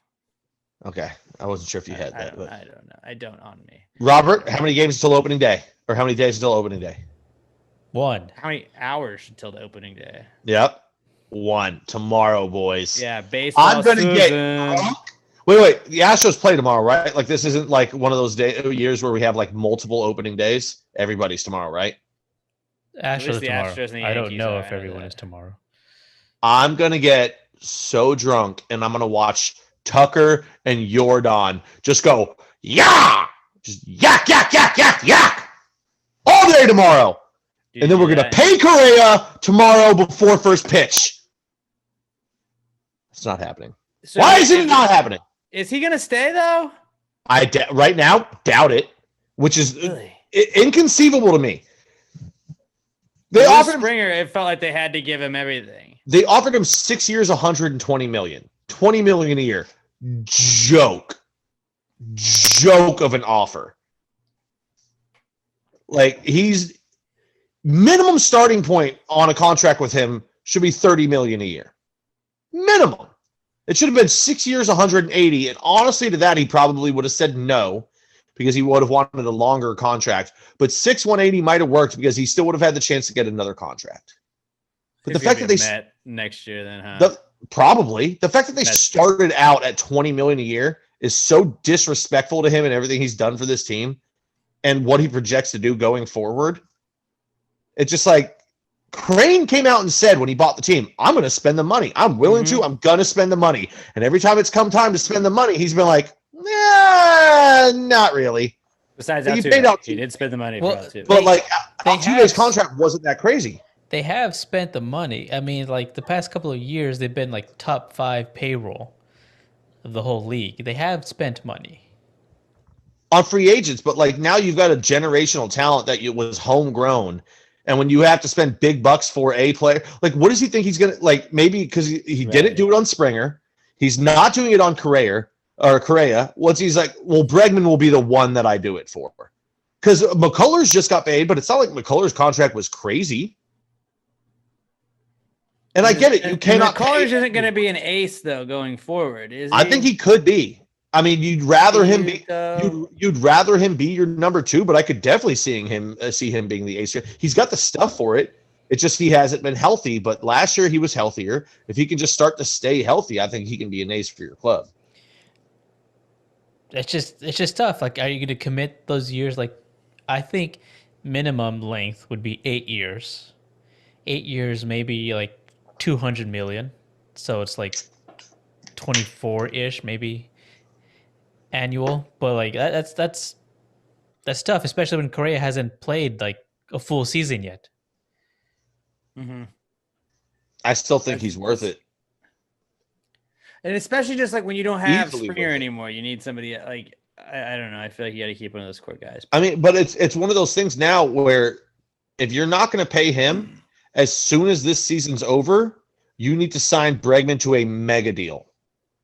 Because if you let the longer you let Bregman's money or get closer to being out, Bregman's gonna command more than what Correa will, easily. Right. Like Bregman, you're gonna have to give a 10-year contract. Like he's gonna get not necessarily Trout money, but a Trout type contract where it's that. I mean, he's second in the MVP odds right now. Like he's been in an MVP race the last 3 years, pretty much. Like, and I guess he deserves that kind of stuff. I feel like you're planning on if Correa walks, you just move Bregman back over. But I don't even know if you do that because he's been at third for so long. Maybe you want to keep him there. But I mean, he's good enough. You could move him right into shortstop. But if they let back-to-back years 2 of our 4 best players walk, it's insane to me. Now they've got a whole season to work on it and get something done. But if you say you're going to spend the money and then 2 of your 4 cornerstone pieces leave in back-to-back years, it's just the fan base will start to turn on you. Mm-hmm. Well, okay. So we don't have to get too into it. The World Series picks, though, guys, and I will admit that I have done about 10 minutes of research on baseball this entire spring training, and all I know is that the Yankees were very hot in the preseason, which means absolutely nothing. But they're fucking due. I'm just gonna keep saying that until they win. The Yankees are gonna win this year. It's Yankees over Dodgers. I don't fucking know. That's what everybody says. Like, that's what everybody says. Dodgers against whatever. I'm gonna say Yankees. It's been the same prediction for like the last 3 years. Like Dodgers, Yankees, Dodgers, Yankees. It's bound to happen at some point. Although I think the Padres is it around and get there. The Yankees aren't what they used to be. They're good this year. If Luke Voigt had got injured at all last year, you guys would have finished 15 games out. No. He single-handedly carried your fucking team. I'm going to say, obviously it's Dodgers. You have to say it's Dodgers from the NL. Or the Padres. Padres maybe 1 year. I don't with the injuries, I don't know if Houston's pitching is going to be there. I'm going to say Dodgers versus White Sox. Robert. I'm gonna go Dodgers, and I'm just gonna stick Astros. I'm gonna stick Astros. I would like to see it. I just Forrest Whitley needs to all of a sudden make it to the majors and show up. But oh wait, no, didn't he get injured again? He got Tommy John surgery. He doesn't exist. I'm pretty sure he's a ghost. That's right. Thomas Jonathan surgery. Forrest Whitley's not even a real person. No, he's not.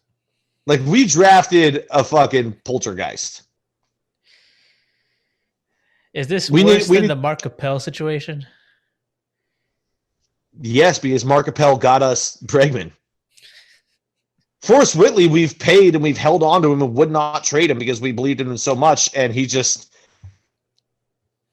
can't show up because he's always injured. And even when he wasn't injured, like he wasn't pitching that well in the minors. Like he was okay.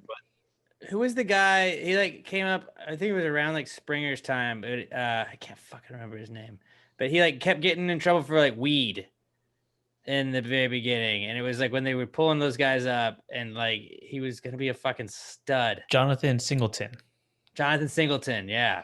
They paid him a minor league deal, like 5 years, something. 5 years, 100 million, something like that. And he would hit like 340 in the minors. He'd come up to the majors and hit like 128 and strike out 9 times. Struck out, yeah. Like Singleton sucked. I remember when he came, like one of the times he came up, and I think that was when I was still working games, because he went like 0 for 9 and like a stretch, and it was like, what the fuck is this guy doing up here? With like 7 strikeouts. Yeah, and they're like, he was like the 3rd best hitter in minor league baseball. I was like, well, yeah, it's not the same thing, man. Which hitting in AAA is still crazy hard to do, but the jump from AAA to the majors is like quantum leaps. It's fucking crazy. All right, so those are our baseball predictions, and it's baseball season again. Also, I don't know if you guys know this, but White Boys are back. White Boys are a comeback kid this week. Chet Hanks, the most broy of Tom Hanks's kids, definitely. He announced that it is White Boy Summer. He made some song, I think, like a parody of Megan Thee Stallion and Hot Girl Summer, but White Boy Summer. Now that means I'm looking at what it says we do not do now. No flannels. No flannels. Yeah. You aren't allowed to wear plaid. No vineyard vines. All Ralph Lauren shirts must go and can only be replaced by black or white t-shirts. Under no circumstances can you wear salmon.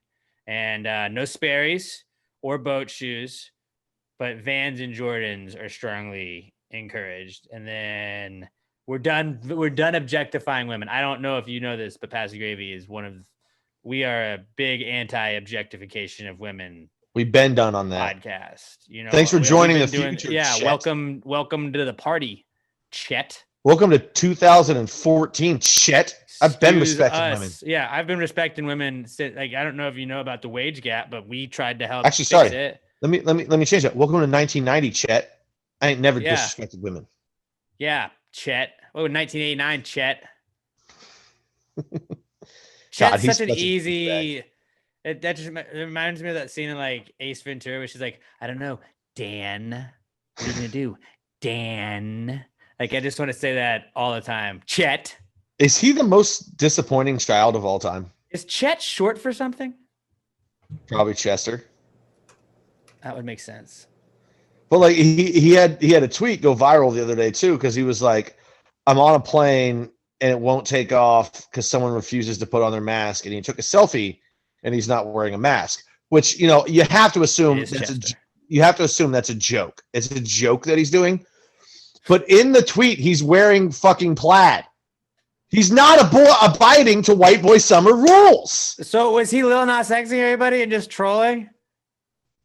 No. With the tweet about not wearing the mask and him not having it on, yes. I think he just straight up forgot his own rules and was wearing plaid. Or was he like, I know this is going to get everybody from that? Chet's not that smart. He's not that smart. He talks in a fake Jamaican accent and says "bombaclat." Yeah, that was weird. Bossman Biden. He is like if you're Tom Hanks every morning, you have to wake up and go, how? Colin turned out great. Yeah, Colin fucking crushed it. Colin was great in Orange County. He's been Yeah, he great was. in a lot of other A roles. lot of other things, yeah, since then. Chet appropriates Orange County black was culture. 2005. Yeah, no, I mean He's he's been in a done more bunch of other things. shit like that. No, he has. Colin Hanks is a really good actor. I really like him. But then you have Chet, and it's like, wow, he talks in a fake Jamaican accent, which for some reason he hasn't been called out for the racism of. But what do you do? What are you gonna do? And apparently he also goes by Chet Hayes sometimes too. I don't fucking know. That dude's an embarrassment.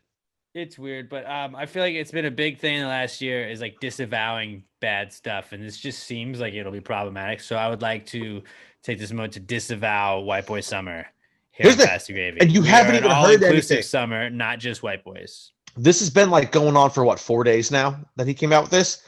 And it's not even summer yet. People have talked about it, just that it's a joke. Nobody's even trying to cancel him because he's Chet Hanks. He's that big of a joke. Nobody will even try and cancel him because you're like, mock draft last week. I did take Tom Hanks first because he's a very likable guy, and I think that shows that maybe I should have won that mock draft because you can see the effects of that a little bit this week. Chet Hanks is the male version of Tiffany Trump. It's the child that nobody takes seriously and nobody gives a shit about. Tiana Trump, maybe. No. People care about Tiana Trump. People care a lot about Tiana Trump. Tiffany Trump is just that she's the Trump daughter that nobody talks about. She was like from the previous marriage or something. Like then the other one. I don't even remember the whole story on her, but like they're just the insignificant child. And if he didn't speak in a fake Jamaican accent, nobody would know that there was another Hanks son. I really didn't know that.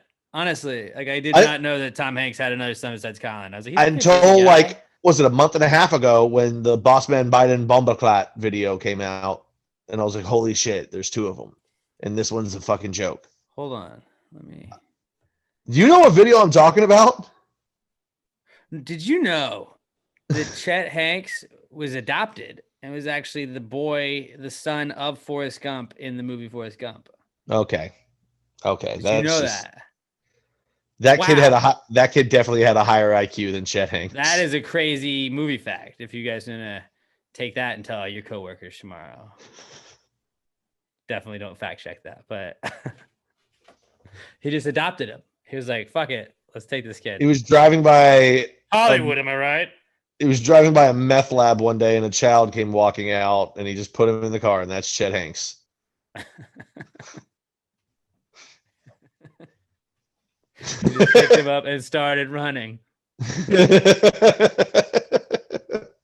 All right.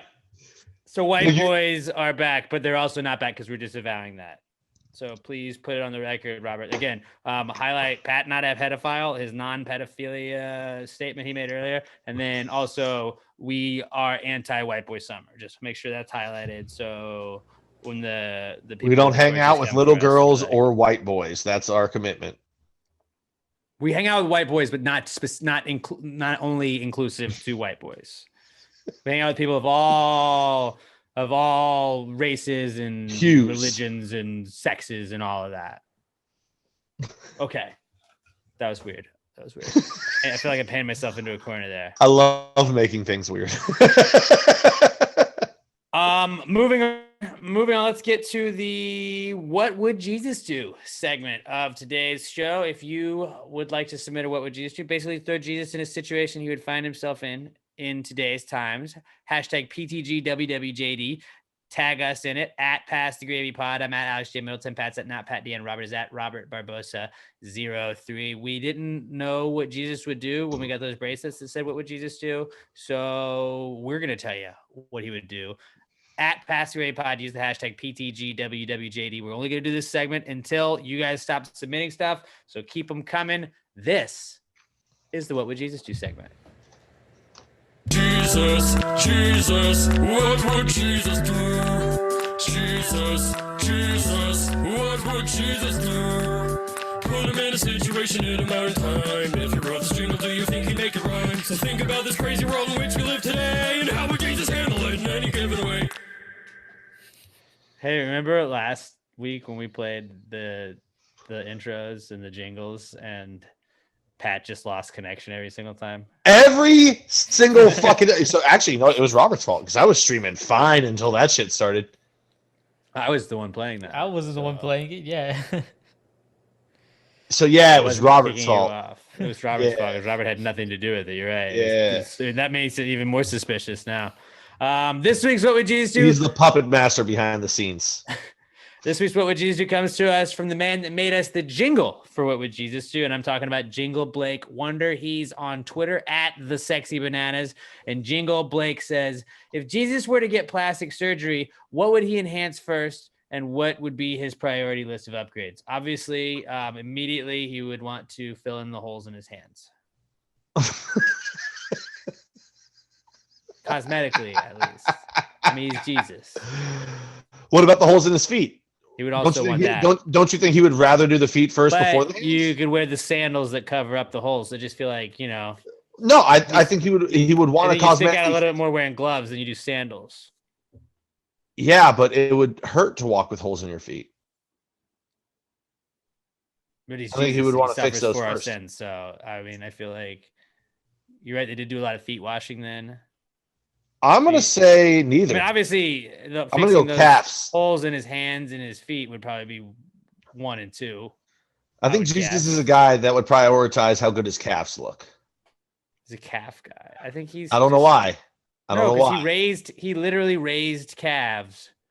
I bet Jesus had some fucking monster calves. Like, have you seen him in any crucifixes? Dude's fucking jacked. I don't think he really needs a lot of cosmetic surgery. I think it's mostly like he's gonna fix what's bad, like what's happened, But that's the thing. He wouldn't want to. He would want to wear it. But if he was He getting would want to wear it as a badge of cosmetic pride. surgery, He would want to wear it as a badge of pride. I don't know. Robert, what do you think? What do you think he would do? Lip filler? Is he gonna go lip filler?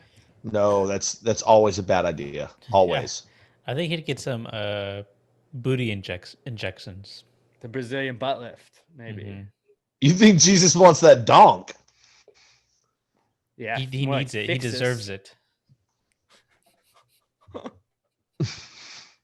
I don't know why. I'm going with calves though. I have like the no Brazilian idea butt why lift. I'm saying calves. I have no idea why I'm saying calves, but for some reason I just think Jesus wants. He You was know what on it his is? feet all the time. He was doing all kinds of dude. He literally carried a cross. They for, were like, miles. defined. His calves are probably ripped. They were defined, but he wants mass on the calves, like Johnny Drama. That's why I'm thinking about it. Johnny I Drama feel like wanted that's those like big old one calves. specific area JC was good in, like that and abs. Why wouldn't you think he's good with the butt? Well, that's why I think Robert makes sense. Like he had loincloth on because he wanted to cover that up. He didn't want people seeing that donk. Maybe Ashamed of it. oh, actually, you know what? I'm gonna change it. Pecs. I think No, you can't change. Dude, have you seen his pecs? Have you seen a crucifix? Google. Actually, I don't know. That's a great idea to say Google Jesus crucifix. But if you would like to, Pat, Google was Jesus slim. crucifix. Show me one he's not ripped. See, no, that's what I'm saying. He was slim though. He was cut. I think Jesus could stand to gain a little mass in the pecs. Just a little bit, make him pop a little bit. It makes his whole chest look bigger. In turn, makes the shoulders look bigger. It just Dude, he doesn't not have to only go to the does gym. Jesus look Every great- day he wakes up, he lifts up the weight of the world's sins. All right? Pat is saying that he gets breast implants. That's basically what he's saying. He wants to enhance. No! He wants to Pec enhance his implant. chest. Which is ironic because Lil Nas X got those breast implants at one point, and then everybody talked about it, and now you're saying Jesus wants to be like Lil Nas X, who if so facto is Satan now. So Jesus wants to be like Satan, is what you're saying, Pat? Maybe Jesus would have just got a penis de-largement because he just was packing too much heat. Again, he was wearing a loincloth. We would have seen it. I'm gonna stick with calves. booty, I'm gonna stick with The calves. Brazilian butt lift. Only because you made a great point about Jesus lifting up the sins or Like the he weight was of the doing world. sets of that every day. So I'm gonna go with calves. I think he's gonna get the holes in his hands and his feet fixed. I don't think he would. He would want to wear those as a badge of pride. If he was getting cosmetic surgery, he would obviously be feeling a little self-conscious about something. No. Not self-conscious. Jesus knows he's got great calves. He just wants to be a little bit more of a mass monster in his lower half. I don't know, man. I don't know. Definitely not his butt. Robert, that's just gross. It might like, I don't know. It's more padding. He was a thin guy. Oh, so now you admit he's thin. Before you just kept saying he was jacked. He's jacked. You can be jacked and thin. Have you seen his abs? Cut, not jacked. Cut. Shut up, Pat. You shut up. You shut up. Shut up. All right, we're gonna disagree on this one, Blake.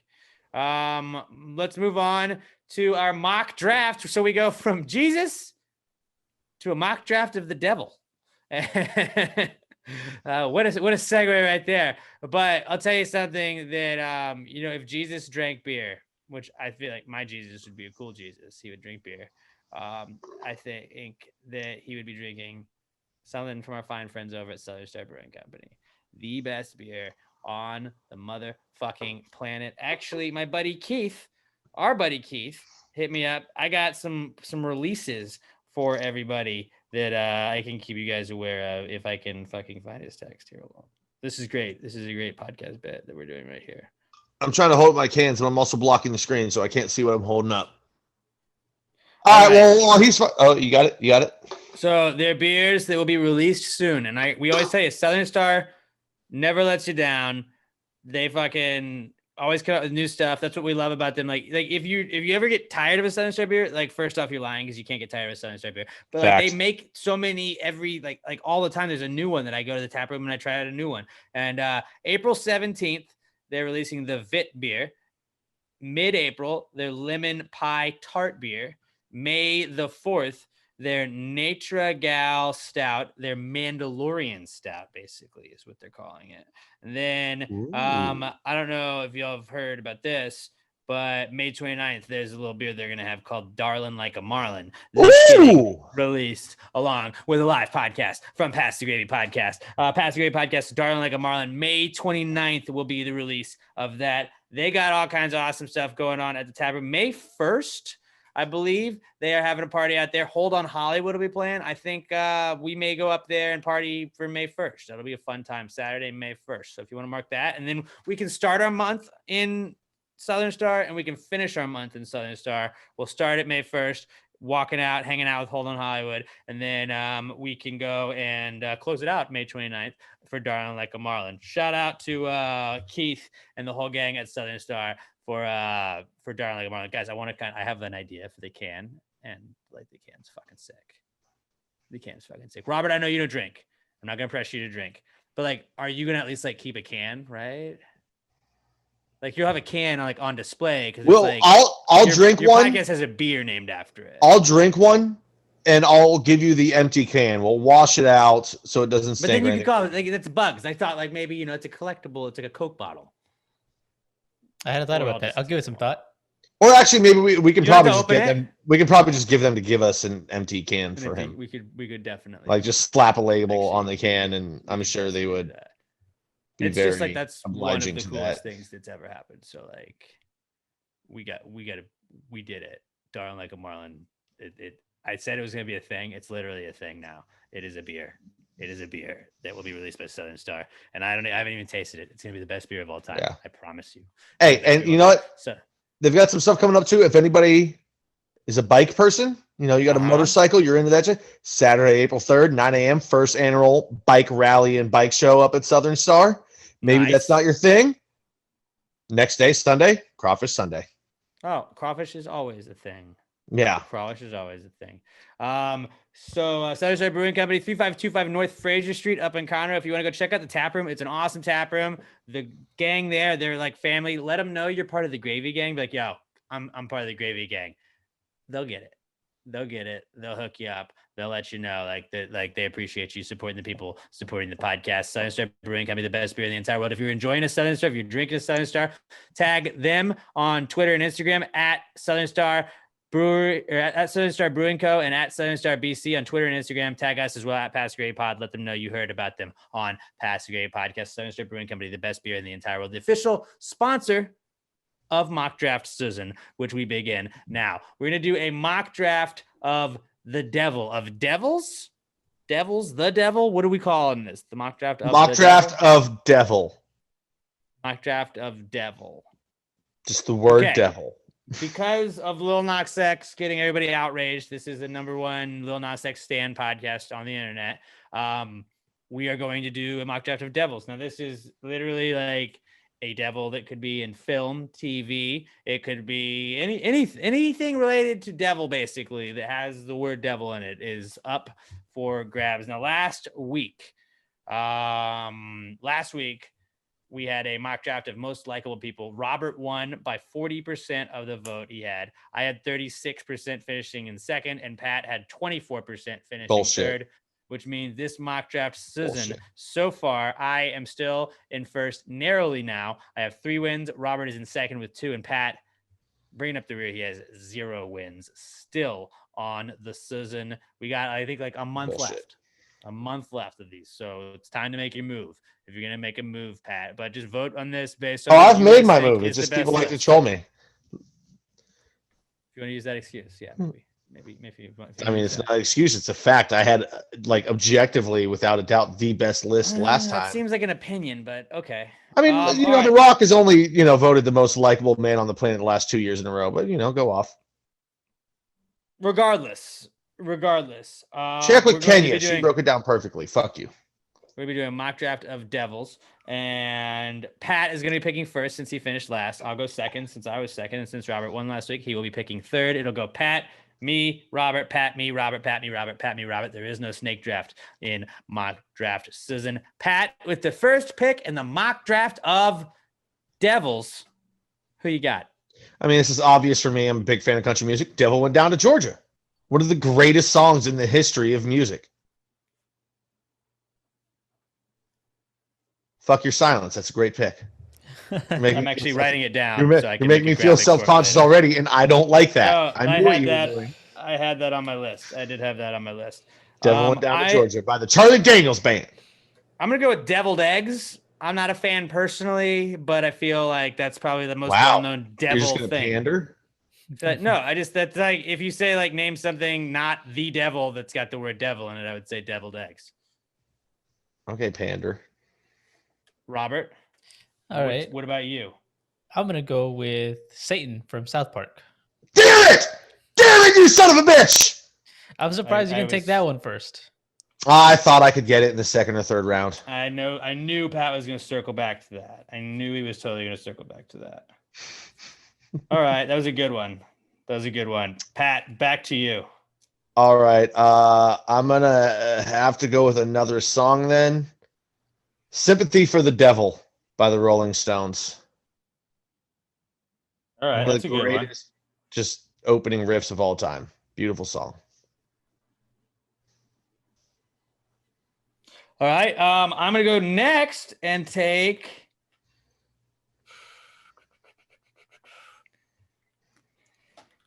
Oh, this is a tough one. But I feel like I gotta go with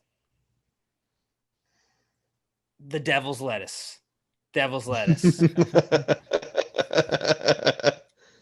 Well, Mary Jane, maybe. That's All not right. bad. That's not bad. I like that. Robert, what about you? I'm gonna go with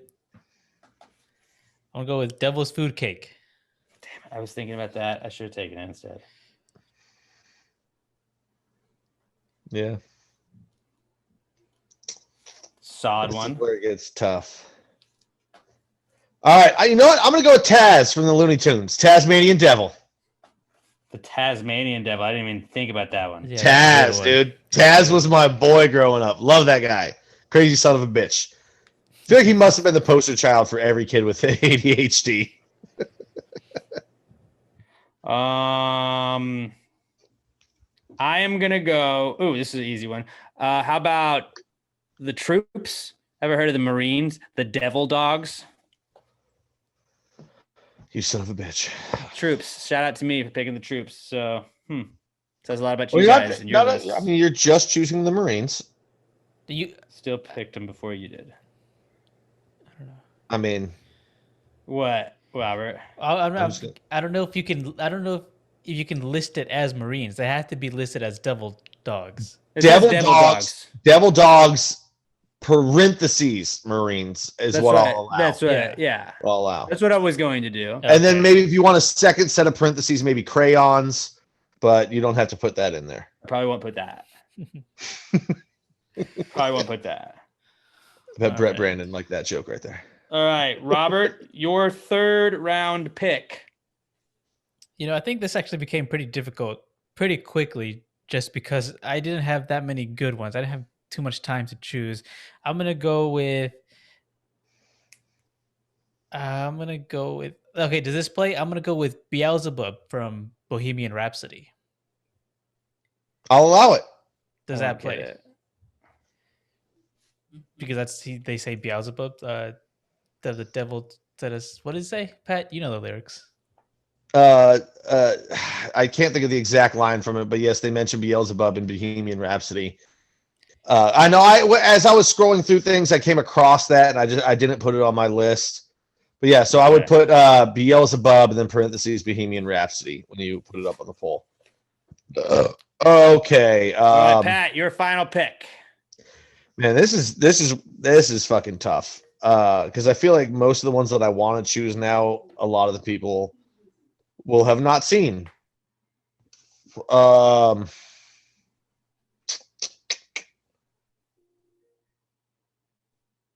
Damn it. All right, fuck. I couldn't respect myself if I didn't pick it. Elizabeth Hurley from Bedazzled.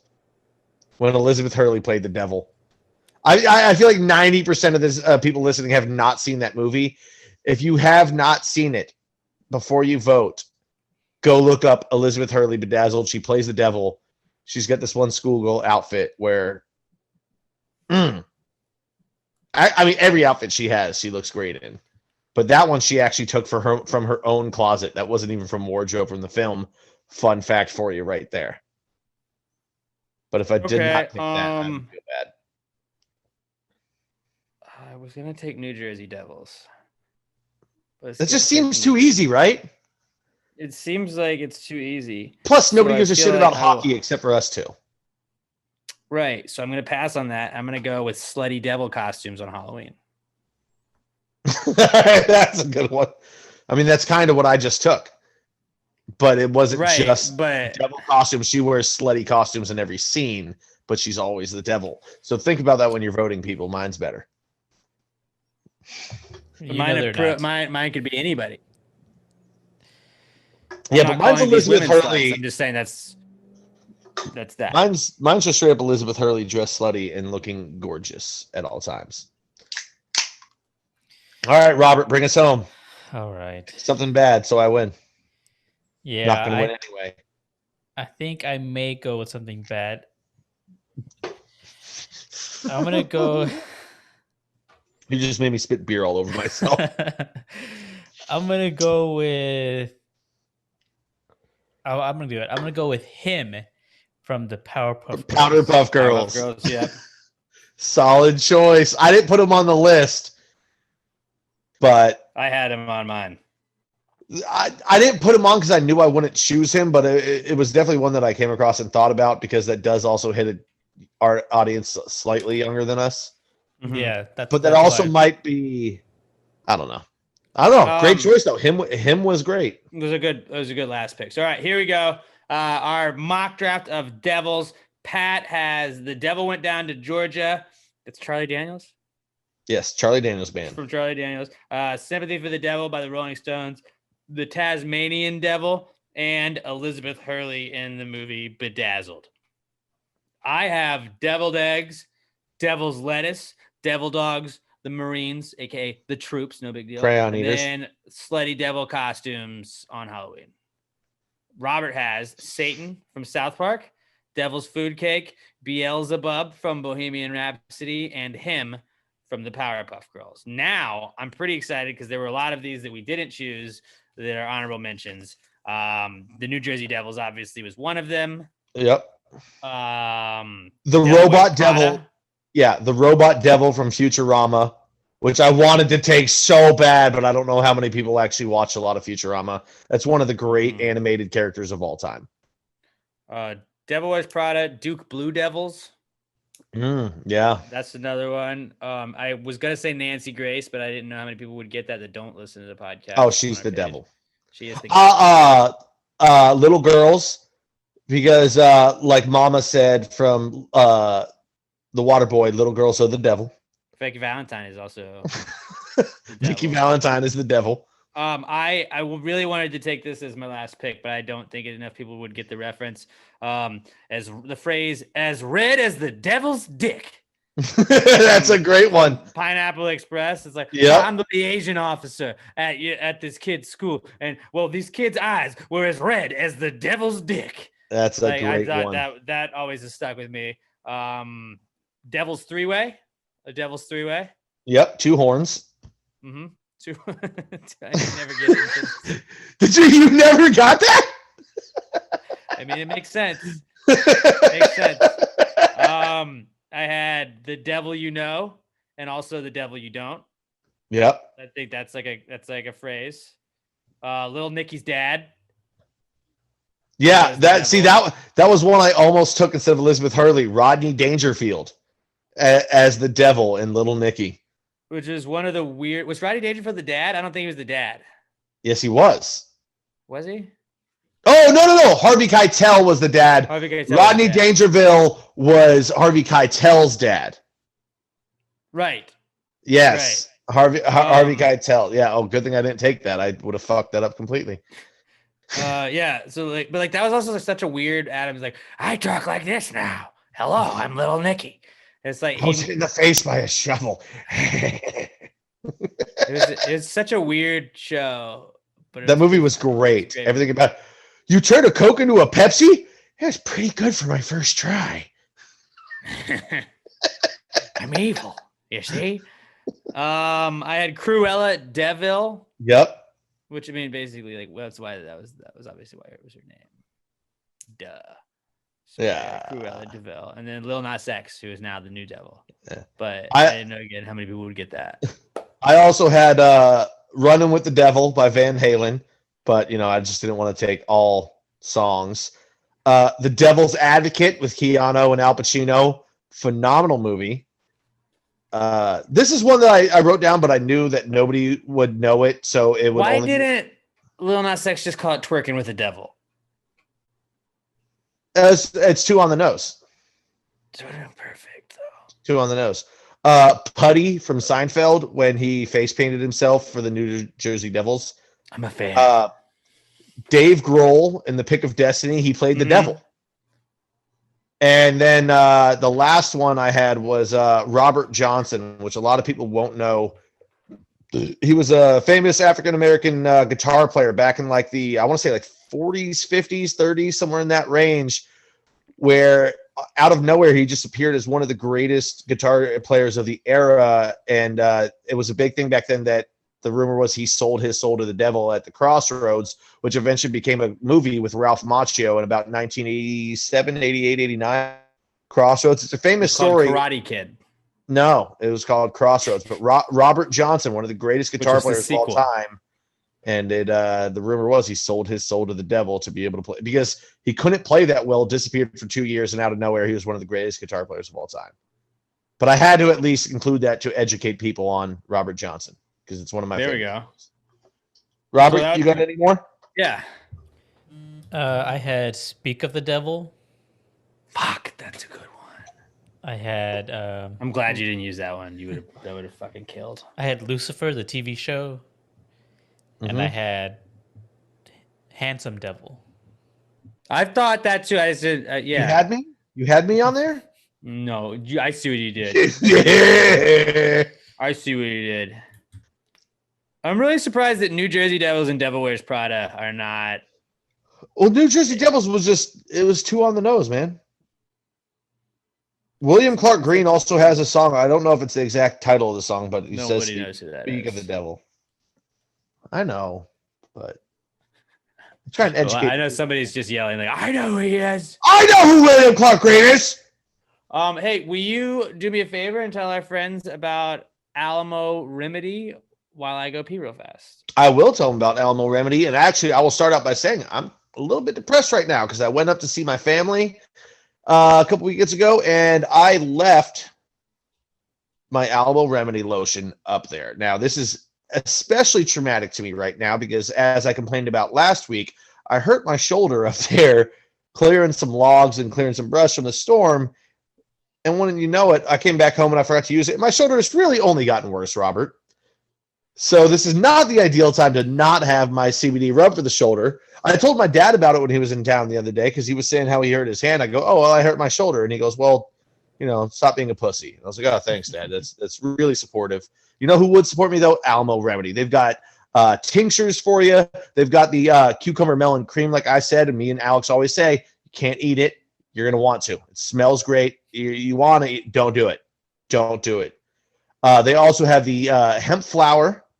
I myself have not been able to partake in it. From right here, looks like weed. I have seen it. I have smelled it. It looks like weed. Smells like weed.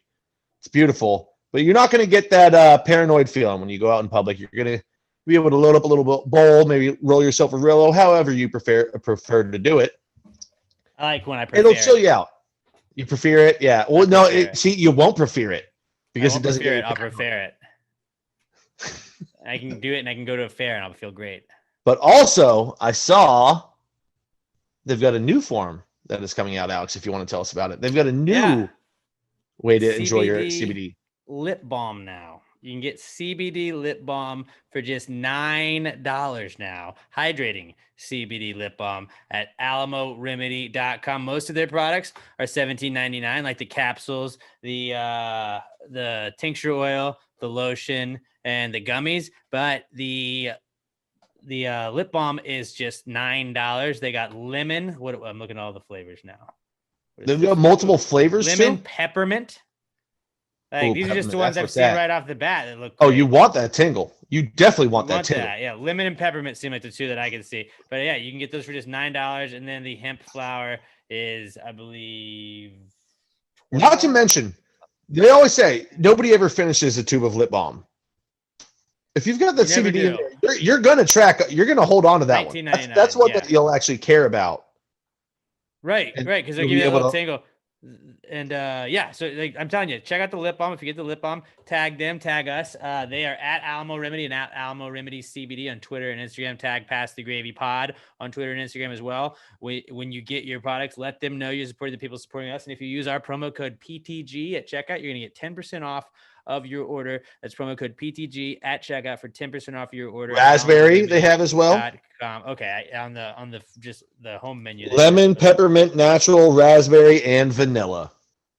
You got all kinds of choices. AlamoRemedy.com. Use the promo code PTG at checkout. Like, that's $9 you're spending right now. And I get to see every time one of you guys uses our promo code AlamoRemedy.com, promo code PTG at checkout for 10% off of your order. AlamoRemedy.com, promo code PTG at checkout. Alamo Remedy, the best CBD in the world and the official CBD sponsor of Pass the Gravy Podcast. This, guys, is the Not Cool segment, where it's really just a way to vent. If you had something happen to you in the last week that made you say, hey, man, that's not cool, all you got to do, hit us up on Twitter at Pass the Gravy Pod, and tag hashtag PTG Not Cool. We're going to search it that way. If you don't have Twitter, you should get a Twitter, but you can also email it to us, answers at passthegravypod.com.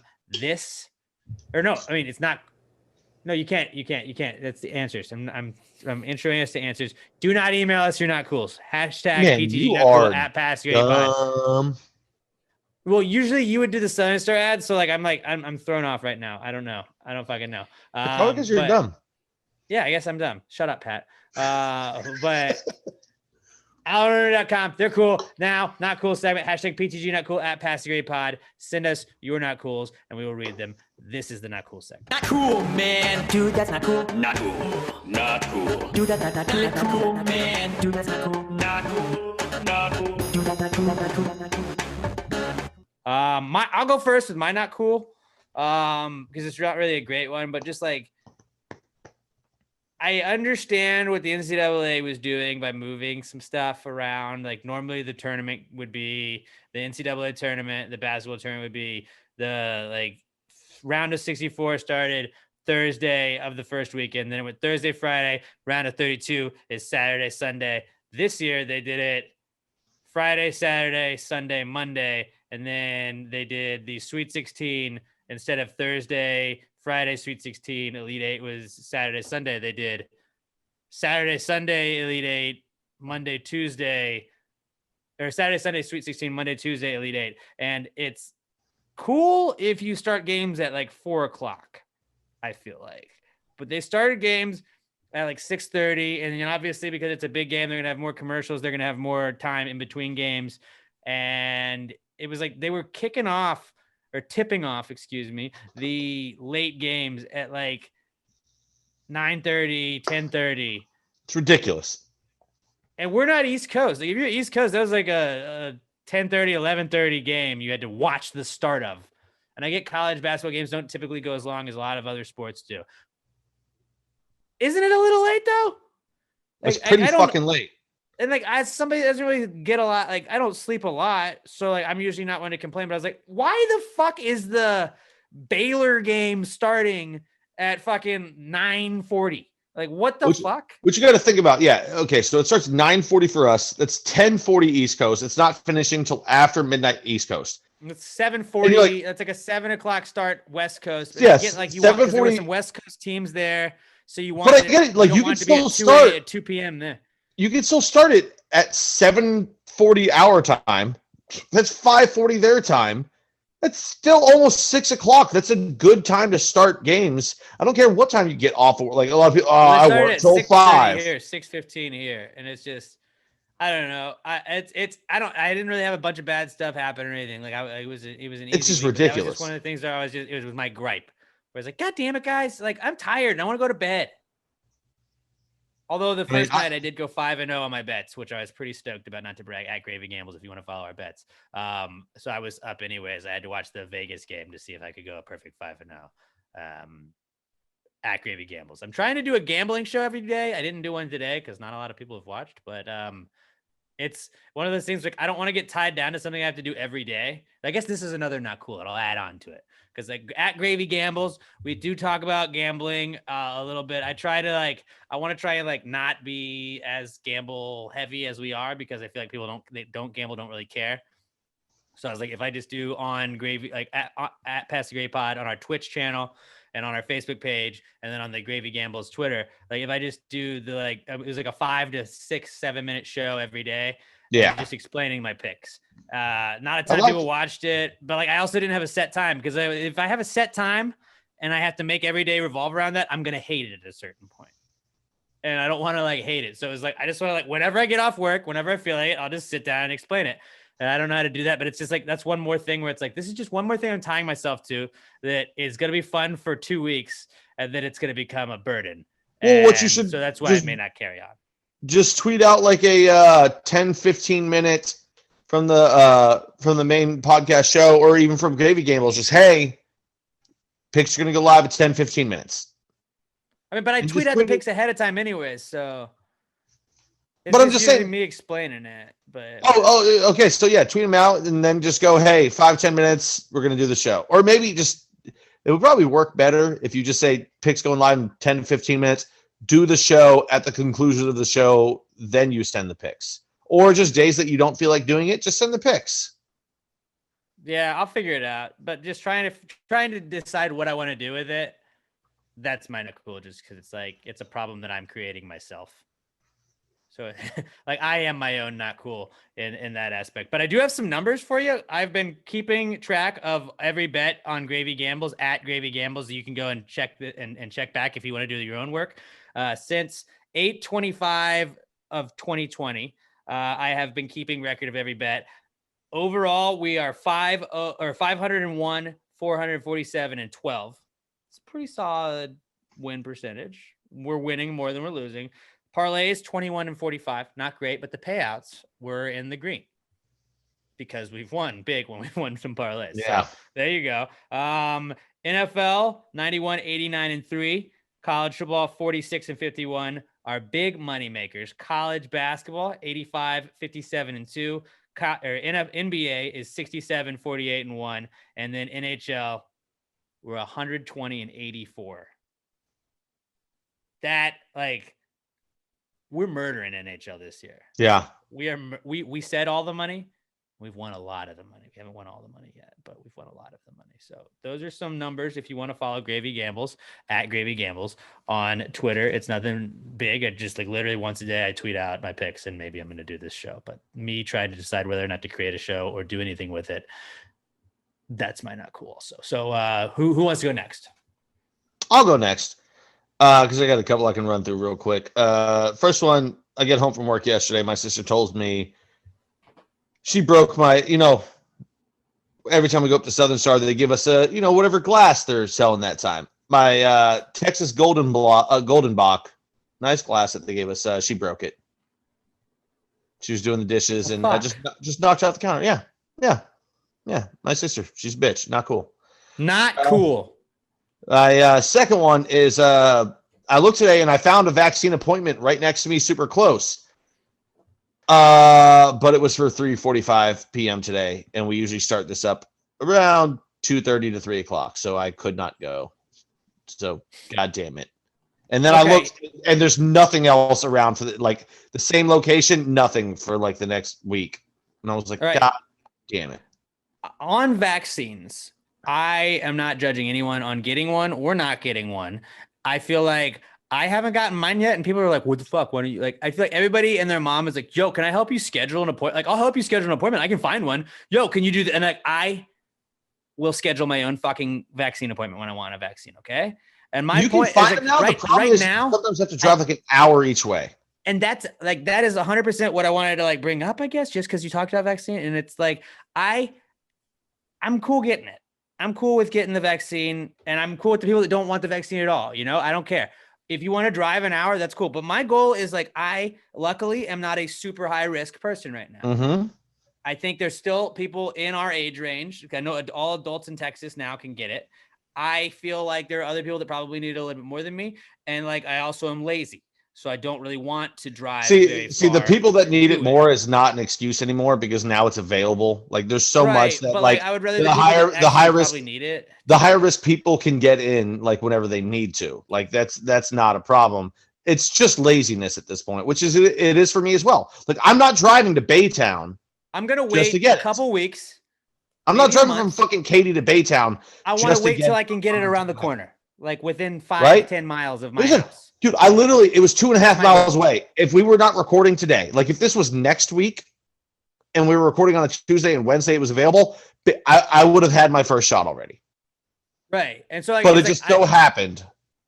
I just feel like I want it to be like convenient. It's like, I want the vaccine to work for me. I don't want to work for it, And also, I would like it to be the Johnson & Johnson, so I only have to go once, even though that one is apparently 100% effective.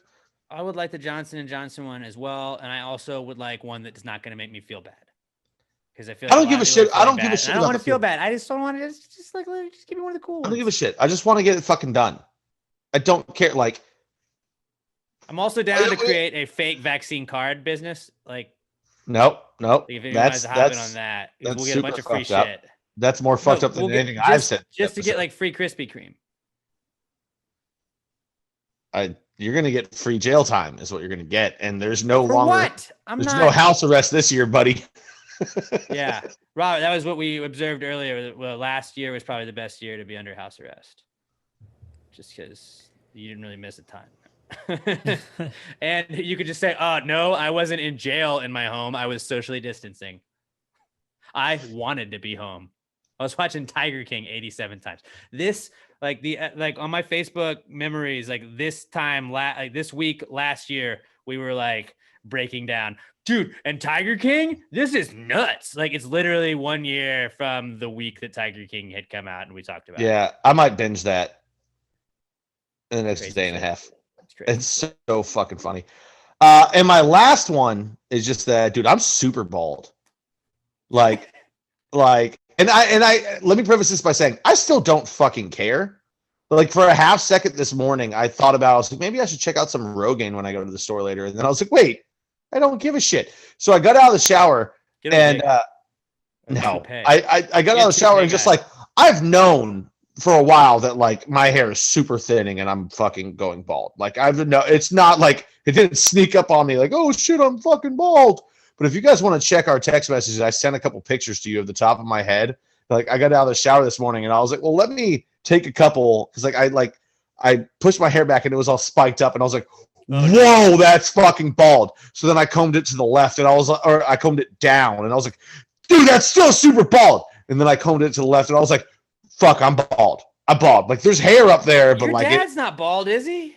No, it skips a generation, dude. Both of my grandfathers are bald. Like they had nothing on top except for some. Is your brother bald? I know he kind of like he has Nope. he keeps it short. No, he keeps it short. No, I got the bald gene. I'm bald, but also like I said, I don't give a fuck. So like, I'm just gonna be a bald guy, and I'm a hat guy anyway. I always wear hats. I don't really give a shit. Do the toupee for the darling like a no. Mile, because it'd be funny because make it like a terrible toupee, and then people that don't understand the bit are just gonna be like, "This guy is wearing a toupee. And he doesn't think no toupees are just like own it like you do know." But what made me think about it this morning to actually look up top, I've never taken a picture of the top of my head like that to check it out because I saw a TikTok yesterday where like a dude like had a cigarette in his mouth, looked up, spit it up into the air, it flipped, he caught it, turned and shook his mullet, and I was just like, oh, I want a mullet so goddamn bad. And I know I've said this before, but like I want a mullet, but I don't have. No, Alex, no, you've got thick hair. You're good, buddy. Okay, yeah, I'm good. But I was like, I want a mullet. I don't know. I not only do I not have the discipline to grow the mullet. Yeah, dude, you've got thick hair. You're good. Also, your hair is like if my hair was a little longer, it might look better, but it's not, and it doesn't. You should grow it out a little bit then, just so you can like fake it for. But that's what I was thinking. It was like I could grow the mullet in the back, but I can't even grow the top. Like it's just too. Which is perfect for a mullet, though. But it's the worst time to grow it now because it's moving into summer and it's going to be hot, and it's going to suck. But also, I want to be on the lake and just be like, look at some. Just have beautiful, that glorious like shake. Yeah, just have the shake and be like, "Sup, ladies? Don't look at the top of my head. What's up?" That's why it's bucket hat season in the summer, though. Oh yeah. Oh no. If I'm on the lake, I'm wearing the bucket. Don't get me wrong. We got to figure out how to get PTG bucket hats this year. We do. And Robert has to get a fucking bucket hat too. If you don't join the bucket hat gang, dude, what the hell? I want to get my boys to join the bucket hat gang. You know we love you, Robert. Bro. But that is like, I don't know if I've ever been mad at you about anything else like more than just blatantly saying fuck you to everybody. No, they didn't have joining the bucket. Oh, you just get a bucket hat. They didn't have Astros ones. Oh, they did. You just didn't. Look. The next, if we could find a way to get this Southern Star past the gravy bucket hat. Keith, look into it. We'll go halvesies on it. Or just even a Southern Star bucket hat. Like, if you can't get us on there, I understand. But a Southern Star bucket hat. Like a Marlin bucket hat? Bro. A strawberry Bobby bucket hat with the little strawberries all over it. Strawberries all over. Oh, yeah. Bro. Boom. Bro, so yeah, that's what I got. Now I'm just excited. Like, screw white boy summer. It's bucket hat summer again. Bucket hat summer. Yeah, my sister broke my glass. My vaccine appointment was at the wrong time, and you boys, like, I knew I was bald, but I'm way balder than I thought I was. T's and P's, bro. I don't care. No, like I said, I don't care. I know it's a product of me wearing a hat every day for the last 12 years. You know what we should get you for the Darling Like a Marlin live episode at Southern Star? Those golf hats, those like visors with the fake hair in it, where it's like you have like the spiked hair. Like, get you one of those. I would say like yes. It was like a dad joke gift every single time, and your dad would always be like, "Ha ha, hilarious." I would say yes, but here's the thing: this when I'm out on the course with him this Saturday. That I feel like those things are very hot on the top of your head, and I sweat enough as is. But it'd be funny. It would be. I'd wear it, but I would also probably keep it like a shitty hat in my back pocket to where I could take that off and put on a hat that breathes. Robert, what's your not cool? Mine is also vaccine related. I try to get an appointment and it's like super hard. It's like trying to order the new So Xbox or hard. PS5. Like I find one that's like for April 8th at this time. Like, okay, fine, I'll do it. And as I'm like checking out, I get that like, oh, there's an error. That time is gone. And there are no more times available. Like I just want to get this shot in me. And it's just I can't find a good time. Dude, I'm with you. Like, I've got coworkers who are like, dude, just go to CVS. I'm like, I checked their site. There's no CVS within I was 50 picking up- fucking miles that has one. Picking up a prescription, and it was like you can't. Like it is not just come and go or whatever. Like whatever it was like you cannot just show up and get a vaccine. It's scheduled vaccines only. I still want to just start every night at 9:00 going to like CVS's, Walgreens, go just be like, hey, did anybody not show up for theirs today? Do you have an extra? That's how Sam's dad got it. They were at Sam's, the grocery store. Ironically. And they were announcing like, oh, hey, at a Sam's. They were like, hey, some people didn't show up. Anyone with a vaccine? And he got the vaccine. I'm like, oh, I'm trying to schedule it. And he just happens to be at a grocery store and gets it. So are they I just free pick or it not? up and do it myself? Figure it out. They are free. I've heard that, like, I feel like every time I read something, it's like, with insurance, it's free. Without, there's a government assistance program. But then most people are just like, no, dude, it's free. You just show up and they stick it in your fucking arm. Yeah. I thought that COVID tests were free too. And then No, those are not. Those are fucking expensive. well, the ones you want, like if you want a result within the week, it was like, haha, $200, please. Are you kidding me? Like, if you're Within cool the just week? waiting around until we fucking get around to it, here you go. No, there was Told the, y'all, like, but my buddy Chili, we had a vacation for a week, and that was the week that Tessa ended up with COVID, and we all had to go get tested. And I went to one of those rapid places. I mean, and I was happy to pay the money just because I was like, I just want to know right now. And I got cleared, so I was able to like enjoy the whole vacation. And Chili had to like stay home because they lost his test, and then it took him like 4 days to give him the results back again. no, that's what it was. The normal ones were like 3 to 4, maybe 5 days, or you could pay for 15 minutes, and that's like, oh yeah, that's gonna be $185. Which is kind of Fuck. worth it. Kind of worth it, but also it's like, fuck. How many COVID tests did you do total? 2. I think I did 3. I did 3. Yeah, I think I've taken 3. That's a fun stat that I feel like will be like a fun fact about everybody in like the coming years. Like, how many times did you get COVID tested? Well, there was twice every where NFL like somebody player in is the like a restaurant got million it. times. Somebody in the restaurant got it, and I took it the first time, and then as soon as it said negative, I immediately drove to Fredericksburg that night. Like, it said negative. I went home, packed a bag, and got on the road. My boss the next day was like, well, we're going to still try and open. And I was like, too bad, dude. I drove 250 miles away. I'll be back in 3 days. I'll see you then, bud. See you then. And then there was another sanitized. We had another one like 3 weeks later with somebody, and I went and got my test immediately. We opened, I don't know, 48 hours later. Once we made sure everybody else, like we had enough staff to open, but after that, we didn't have any more positives in the restaurant, so I didn't need any more. Well, but like what y'all are saying about the vaccines, like that's what I feel. I feel like there's a rush to get it right now, as there should be, and I get that. I'm not like saying like you're an idiot if you're rushing to get a vaccine, but it's like me being very fortunate, my privilege, me checking my privilege and realizing that like I could probably like wait it out a couple weeks, like. Oh yeah, same thing for me. In a month, I think you'll be able to get on those websites, and there'll be 15 windows that you could go and pick a time. You know? Yeah. Well, I've celebrated 2 birthdays in the pandemic, and I just want to I want to get it. So, like, I want to be able to go see my family, and I understand, and I'm not hating on that at all. Just, but that was my personal thing was like where like people like it was annoying in the very beginning where like there were so many like I guess this week where people were like, yo, I'll get you in. I can get you. I was like, I'm good. I'm good. I am good. I am good. I am good. I appreciate you offering. I will schedule my vaccine appointment when I would like to schedule a vaccine appointment. I'm not. That being said, if anybody can find me one in Katy, I would take it. Right. That's like a weird thing where it's like on the morning show we were talking, it's like vax holes or the people that are like braggy as shit about getting their vaccine. Yeah. I don't necessarily think it's that. I think a lot of people are just like, I'm excited to like help out other people. Like people. I also just don't look hard trying to be enough. nice. It's like, yeah, I'm just like, I'll just do it when it's like convenient, man. Like once every week and a half, I'll look for like 8 minutes. And if I can't find one right away, I just forget. See, I don't, and that's the thing. I don't have, which I know for the vaccine you don't need it, but I don't have a Sam's Club or a Costco membership anyway. Can I just like order it and y'all send me the like syringe and I'll just do it myself? Like it can't be that hard, right? I feel like you went you to would school fuck for that like up. 8 years to learn how to give vaccines. Okay. You would definitely fuck up a Nerds. syringe. Absolutely. I was like, I stuck it. You stick it in your dick, right? Ah, see. All right. Hey, doc, we got a problem. Doc, it went through my ear. Is that a problem? Am I supposed to have an erection for 4 hours? Well, yes, I also took Viagra as well, but Whoa. What do you mean I was supposed to find a vein? I can't just stick it anywhere. I It's like a literally, calf. I just squirted it into my belly button and rubbed it in.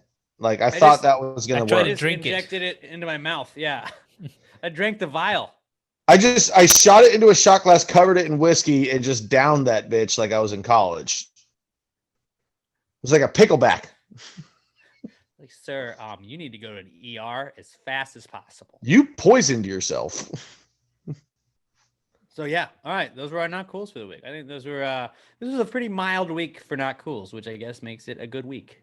A very good week. A good week. Also, it was gonna be a not cool, but I'm really glad it's not right now as I knock on wood. My apartments are doing some like electrical upgrade, and they sent a thing, and this is before the freeze. They sent a thing that was like, hey, we may have each building's power down for up to 3 hours throughout the week on a single day.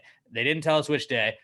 Then the freeze happened, and so that stopped, and so then they were like, "Wait, we're going to resume that again." And like I tell you guys, every single time we start a podcast, they could do construction or some sort of stuff. They start the construction today. They're painting outside. Luckily, my balcony is painted now. No big deal. It's just taken 4 months, 4.5 months to paint. No big deal. Balcony. Paid full price every single month for the rent, by the way. But yeah, it's just like, I was like, if they fucking shut my power down, what was going to happen was I was going to go to the office where they probably would have Wi-Fi at that point. And I was just going to do the podcast in the office. Like, you guys cut my power off. So we're doing this here. Pew, pew, pew, pew, pew, pew, pew, cunt, fuck shit. Like, we're going to talk about it all. I hope nobody's coming to lease. That would be fucking And we don't know. hilarious. This guy just lives here. He's doing a podcast, I think. Like, I'm using your Wi-Fi, so it's gonna be fun, guys. That would be fucking phenomenal if that happened. Actually, I hope next week that I'm happens. getting evicted. I hope that happens next week. Not you getting evicted. No. Not- Because on Tuesday we're good. Are you sure that they won't be doing electrical shit on Tuesdays? I don't know. They know because like the world knows we do shit on Wednesday, so that's when they start doing. Like Alex's apartment Wednesdays. That's when he's podcasting.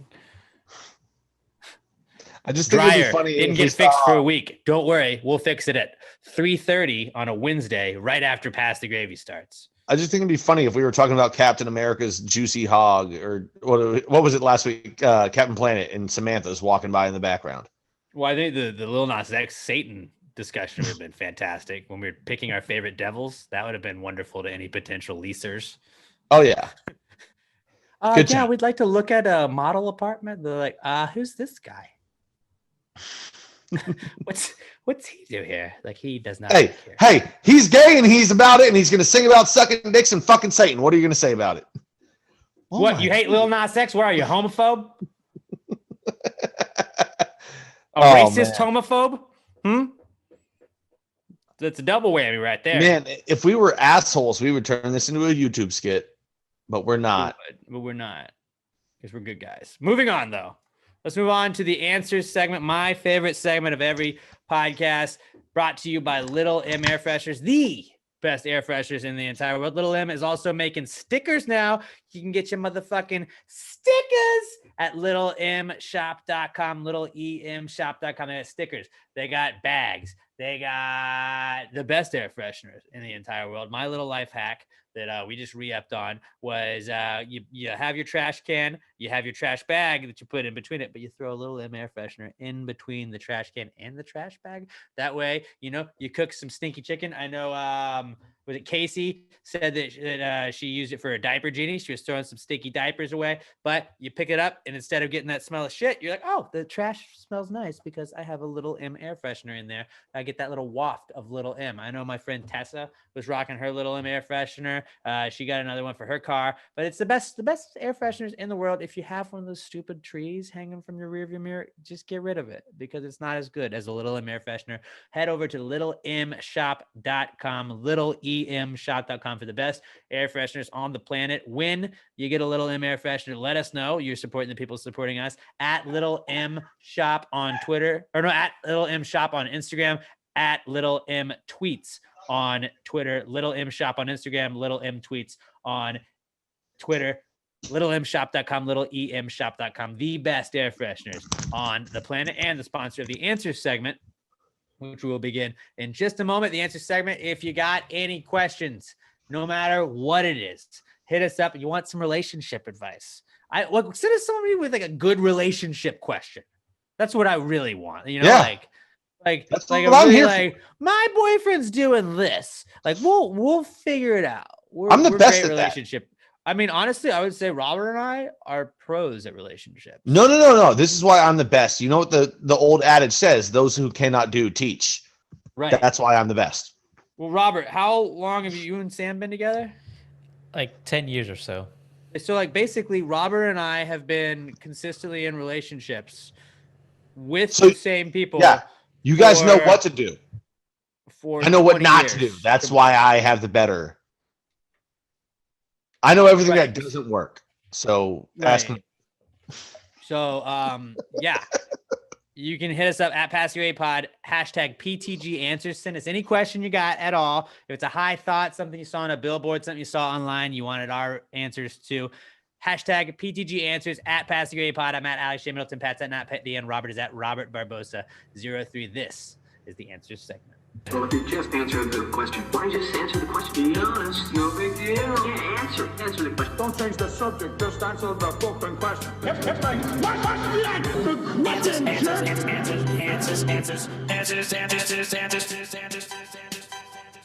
Any questions?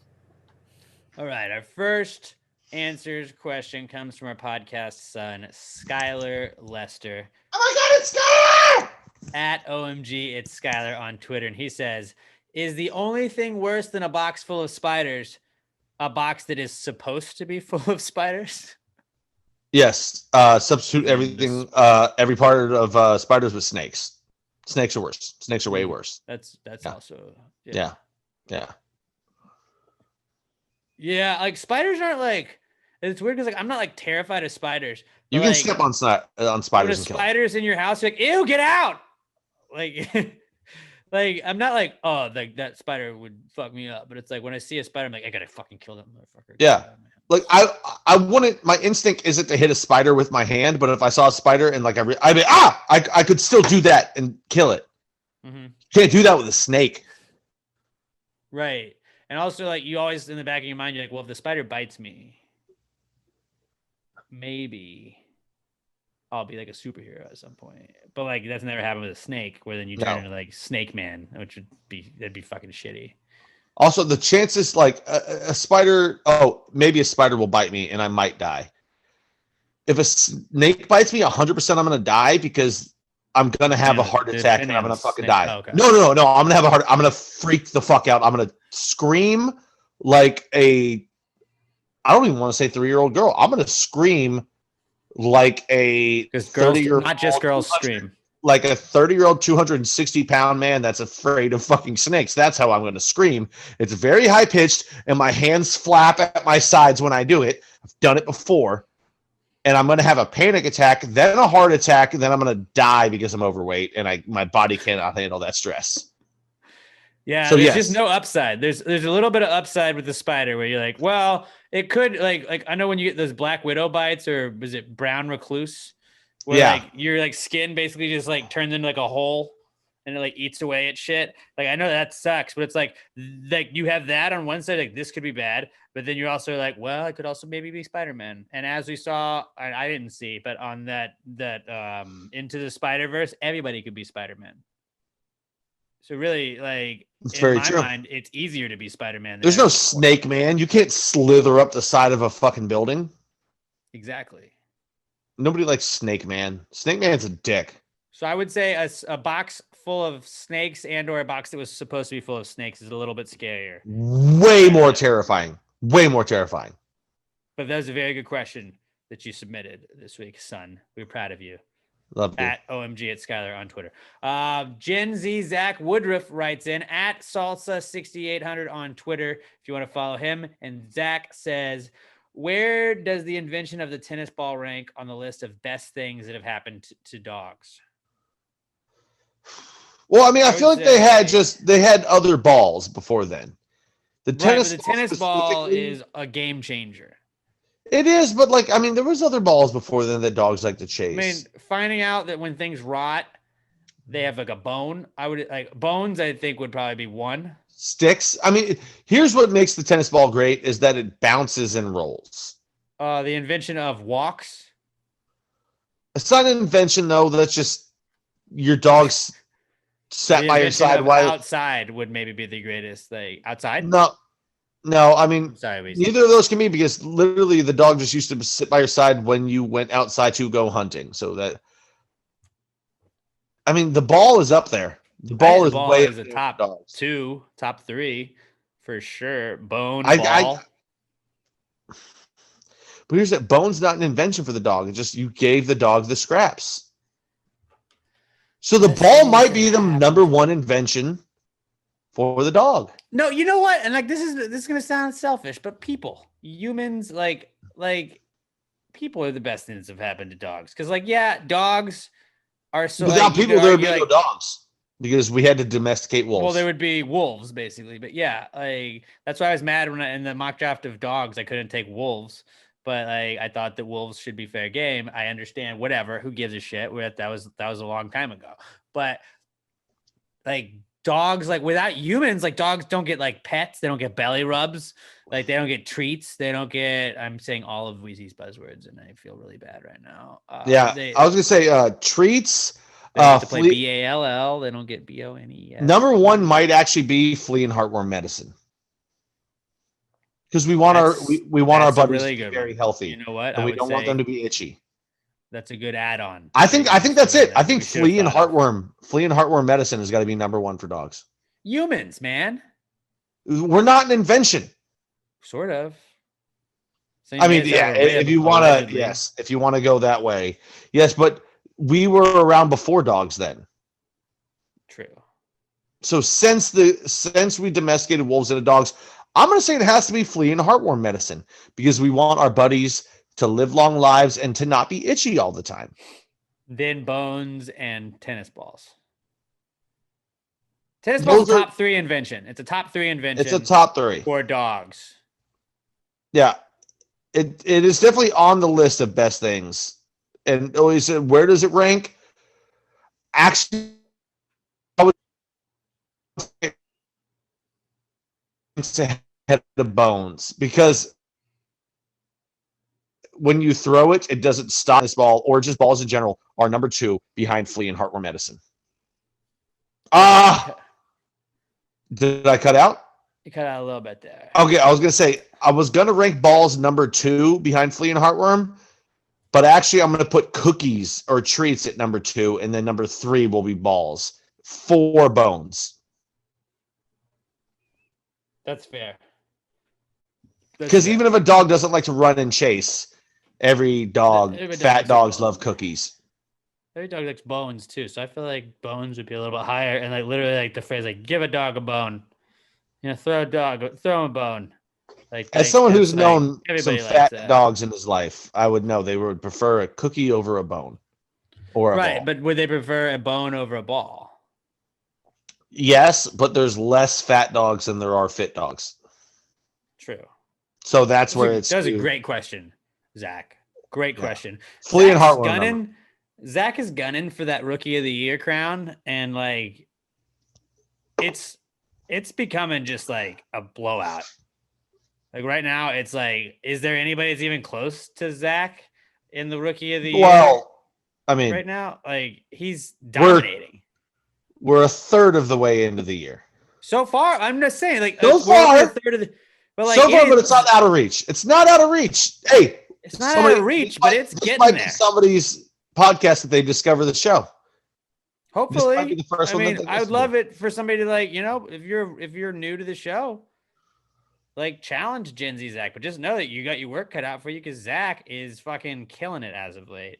At Salsa 6800 for him. Our next answers question comes from Josh Tree Cottle at Joshua Tree 713, and he says beef jerky, cow raisins. No. Because beef jerky is overpriced. I will die on this hill. There's no reason for beef jerky to be as expensive as it is. Beef that you just dehydrate. That is I kind don't- of a raisin. Why is it so fucking expensive? The raisins are not I expensive. don't know, dude. It's like $7. Like I went camping the other weekend. Not to brag, I told you all about that. But like I bought beef jerky, and I was like, I want stuff that I don't have to cook, and I could still live off of. And beef jerky is like a road trip snack too. And I got 3 things of beef jerky, and it was like $30. I can buy a tube, which this doesn't work for anyone that's not watching the podcast, but it's basically from shoulder to shoulder with my hands Tube into length. a ball. A tube of ground beef for less than I can buy a package of beef jerky. That makes zero fucking sense. Zero. The beef jerky industry is out of fucking hand, and I'm tired It of makes it. no sense. Sometimes I just want a little bit of jerky. I want to go into a store, buy a little bit Is of it jerky. delicious? Like, Absolutely. a bag of jerky should cost you $1. And like we knock on these chip brands all the time at like, hey, what's up, Lay's? You're giving me 17 chips in a bag that's this big and like it's like 96% air. Beef jerky is the biggest violator of that rule of all of them. I got my 3 bags of beef jerky, and you like open it, and there's like 5-6 pieces of beef jerky in it. You're like, this is all air. And then that little fucking like silica gel do not eat packet. Like, what the fuck is that? I don't get that. But then like how do you just start putting like 8 to 10 pieces of beef jerky in a fucking thing that's like giant? Like makes no sense. And then you're like, and also it's like $9.99. So there you go. I'm legitimately Looking at you, the Jack point. Links. I'm legitimately at the point where I'm about to buy a dehydrator. My friend has a dehydrator. Like just to see Past the grade. what I can do with zero knowledge and only Google. How good a beef jerky can I make? How good a beef jerky can I make? Just let it dry out. Here's the How other bad thing. can it be? Is a lot of the time is they have to add other stuff in there where there's when they do teriyaki flavor and shit like that to add, you'll get carbs out of it. As somebody that doesn't want to have any carbs, I just want the meat dehydrated to chew on. How good can I make my shit? Little salt and pepper. Peppered beef jerky is the shit. Teriyaki is obviously the GOAT. There's no better beef jerky than teriyaki. It's just the best. Disagree. But peppered beef jerky, so good. I almost bought some turkey jerky the other day. Peppered beef jerky is the best, and then hot beef jerky. I mean, I said that in a way that leaves no wiggle room. I understand that I am not in the majority when I say that teriyaki is the GOAT. Okay. I'm a massive, I'm a huge fan of teriyaki Asian flavors. Like that's my shit. I think. Please don't just fetishize Asian culture, Pat. I'm not. I'm a fan of Asian culture, and I love the spices and food deliveries that they've created. Well, I think that the beef jerky is technically cow raisins. So yes, I will allow that. Man, that went off the rails. I'm gonna go with no. God damn it, guys! I'm gonna go with no. Because I think for it to be a cow raisin, it would have to be cut into a nugget and dehydrated. That's what jerky is. No, jerky strips, not nuggets. Okay. Well, see what I'm saying there? Agree to disagree on this one. If you dehydrated a beef nugget, I would say that's a cow raisin. Raisins are not strips. Disagree. Mikey Paul back again today on the podcast. Mikey Paul says he's at it's just Mikey P on Twitter, and he says, what would happen if you took 2 1-a-day vitamin pills? Double the energy. Now, I mean, we did achieve 5-hour synergy one time when Pat and I both had 5-hour energies and then felt like our hearts were going to explode. But I would imagine that you would just be super healthy. Yeah. Have you ever seen the movie Limitless? That's what happens.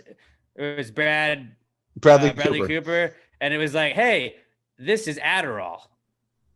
but it's also It makes you Adderall. focus, and you're better at doing things, and you're more productive. It's like also Adderall. We made a movie about Adderall. It was and then made super. seem like It was a brand new super drug. Adderall. It was We Adderall that invented actually Adderall. improved.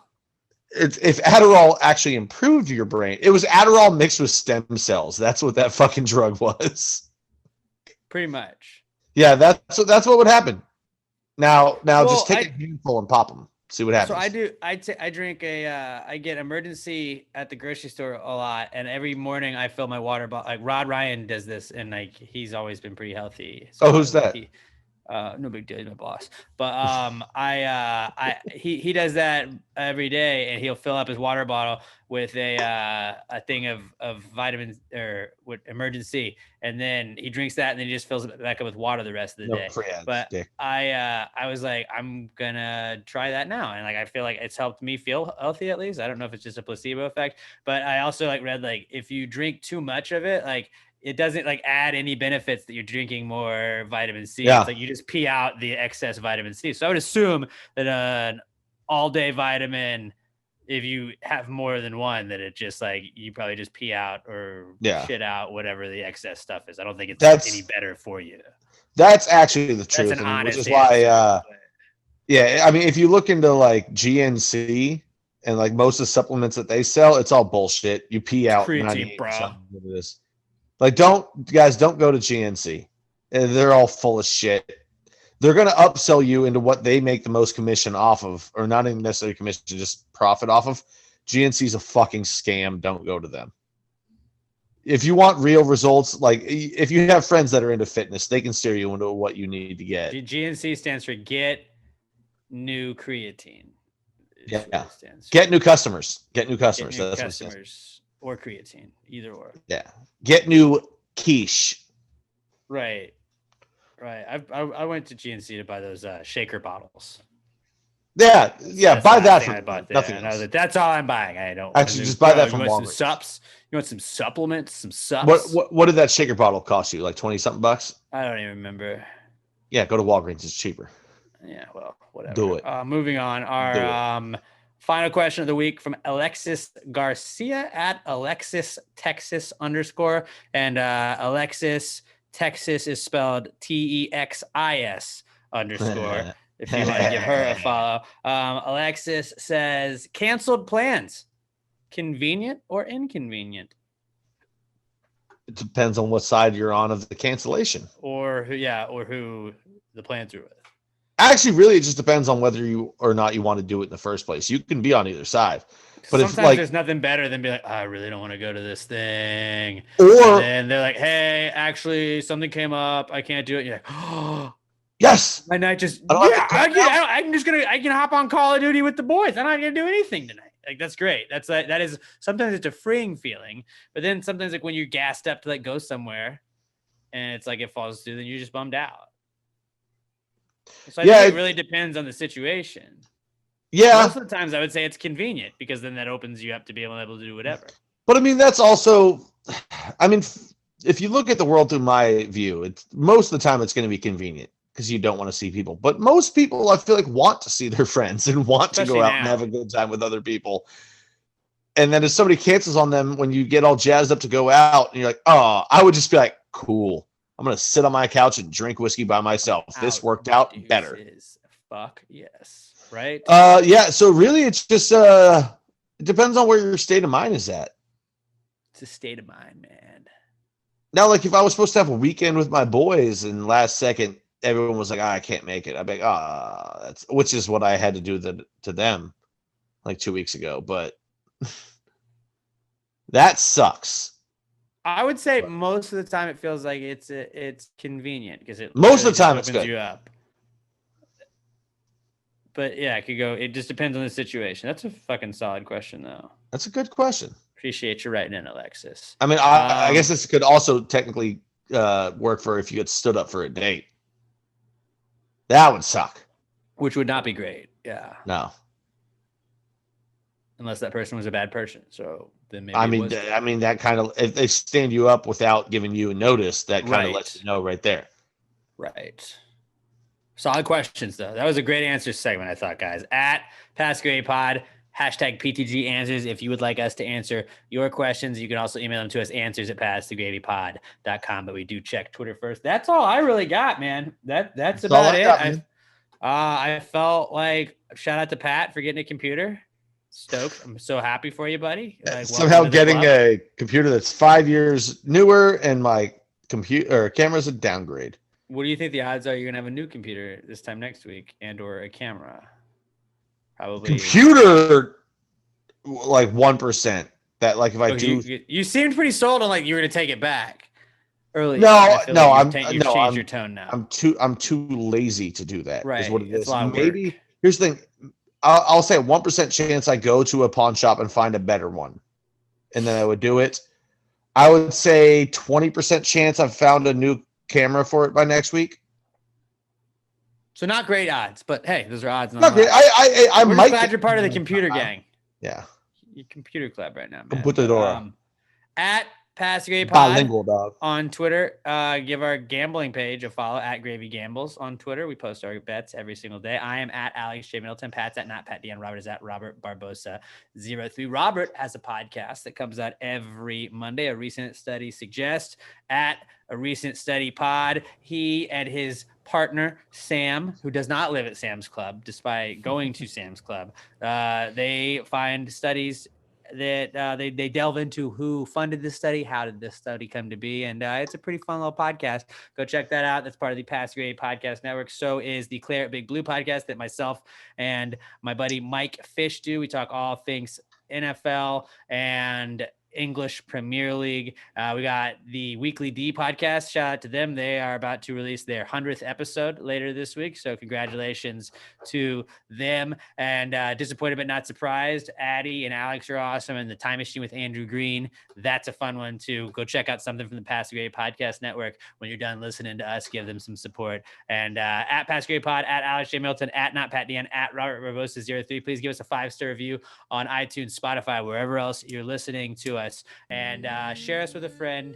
And that's all I got. Until next time, you guys, be good to one another and pass the gravy. Yep, bitches. I caught it back yesterday. You hit me with a call to your place. Ain't been out in a while anyway. Was hoping I could catch a fun smile in my face.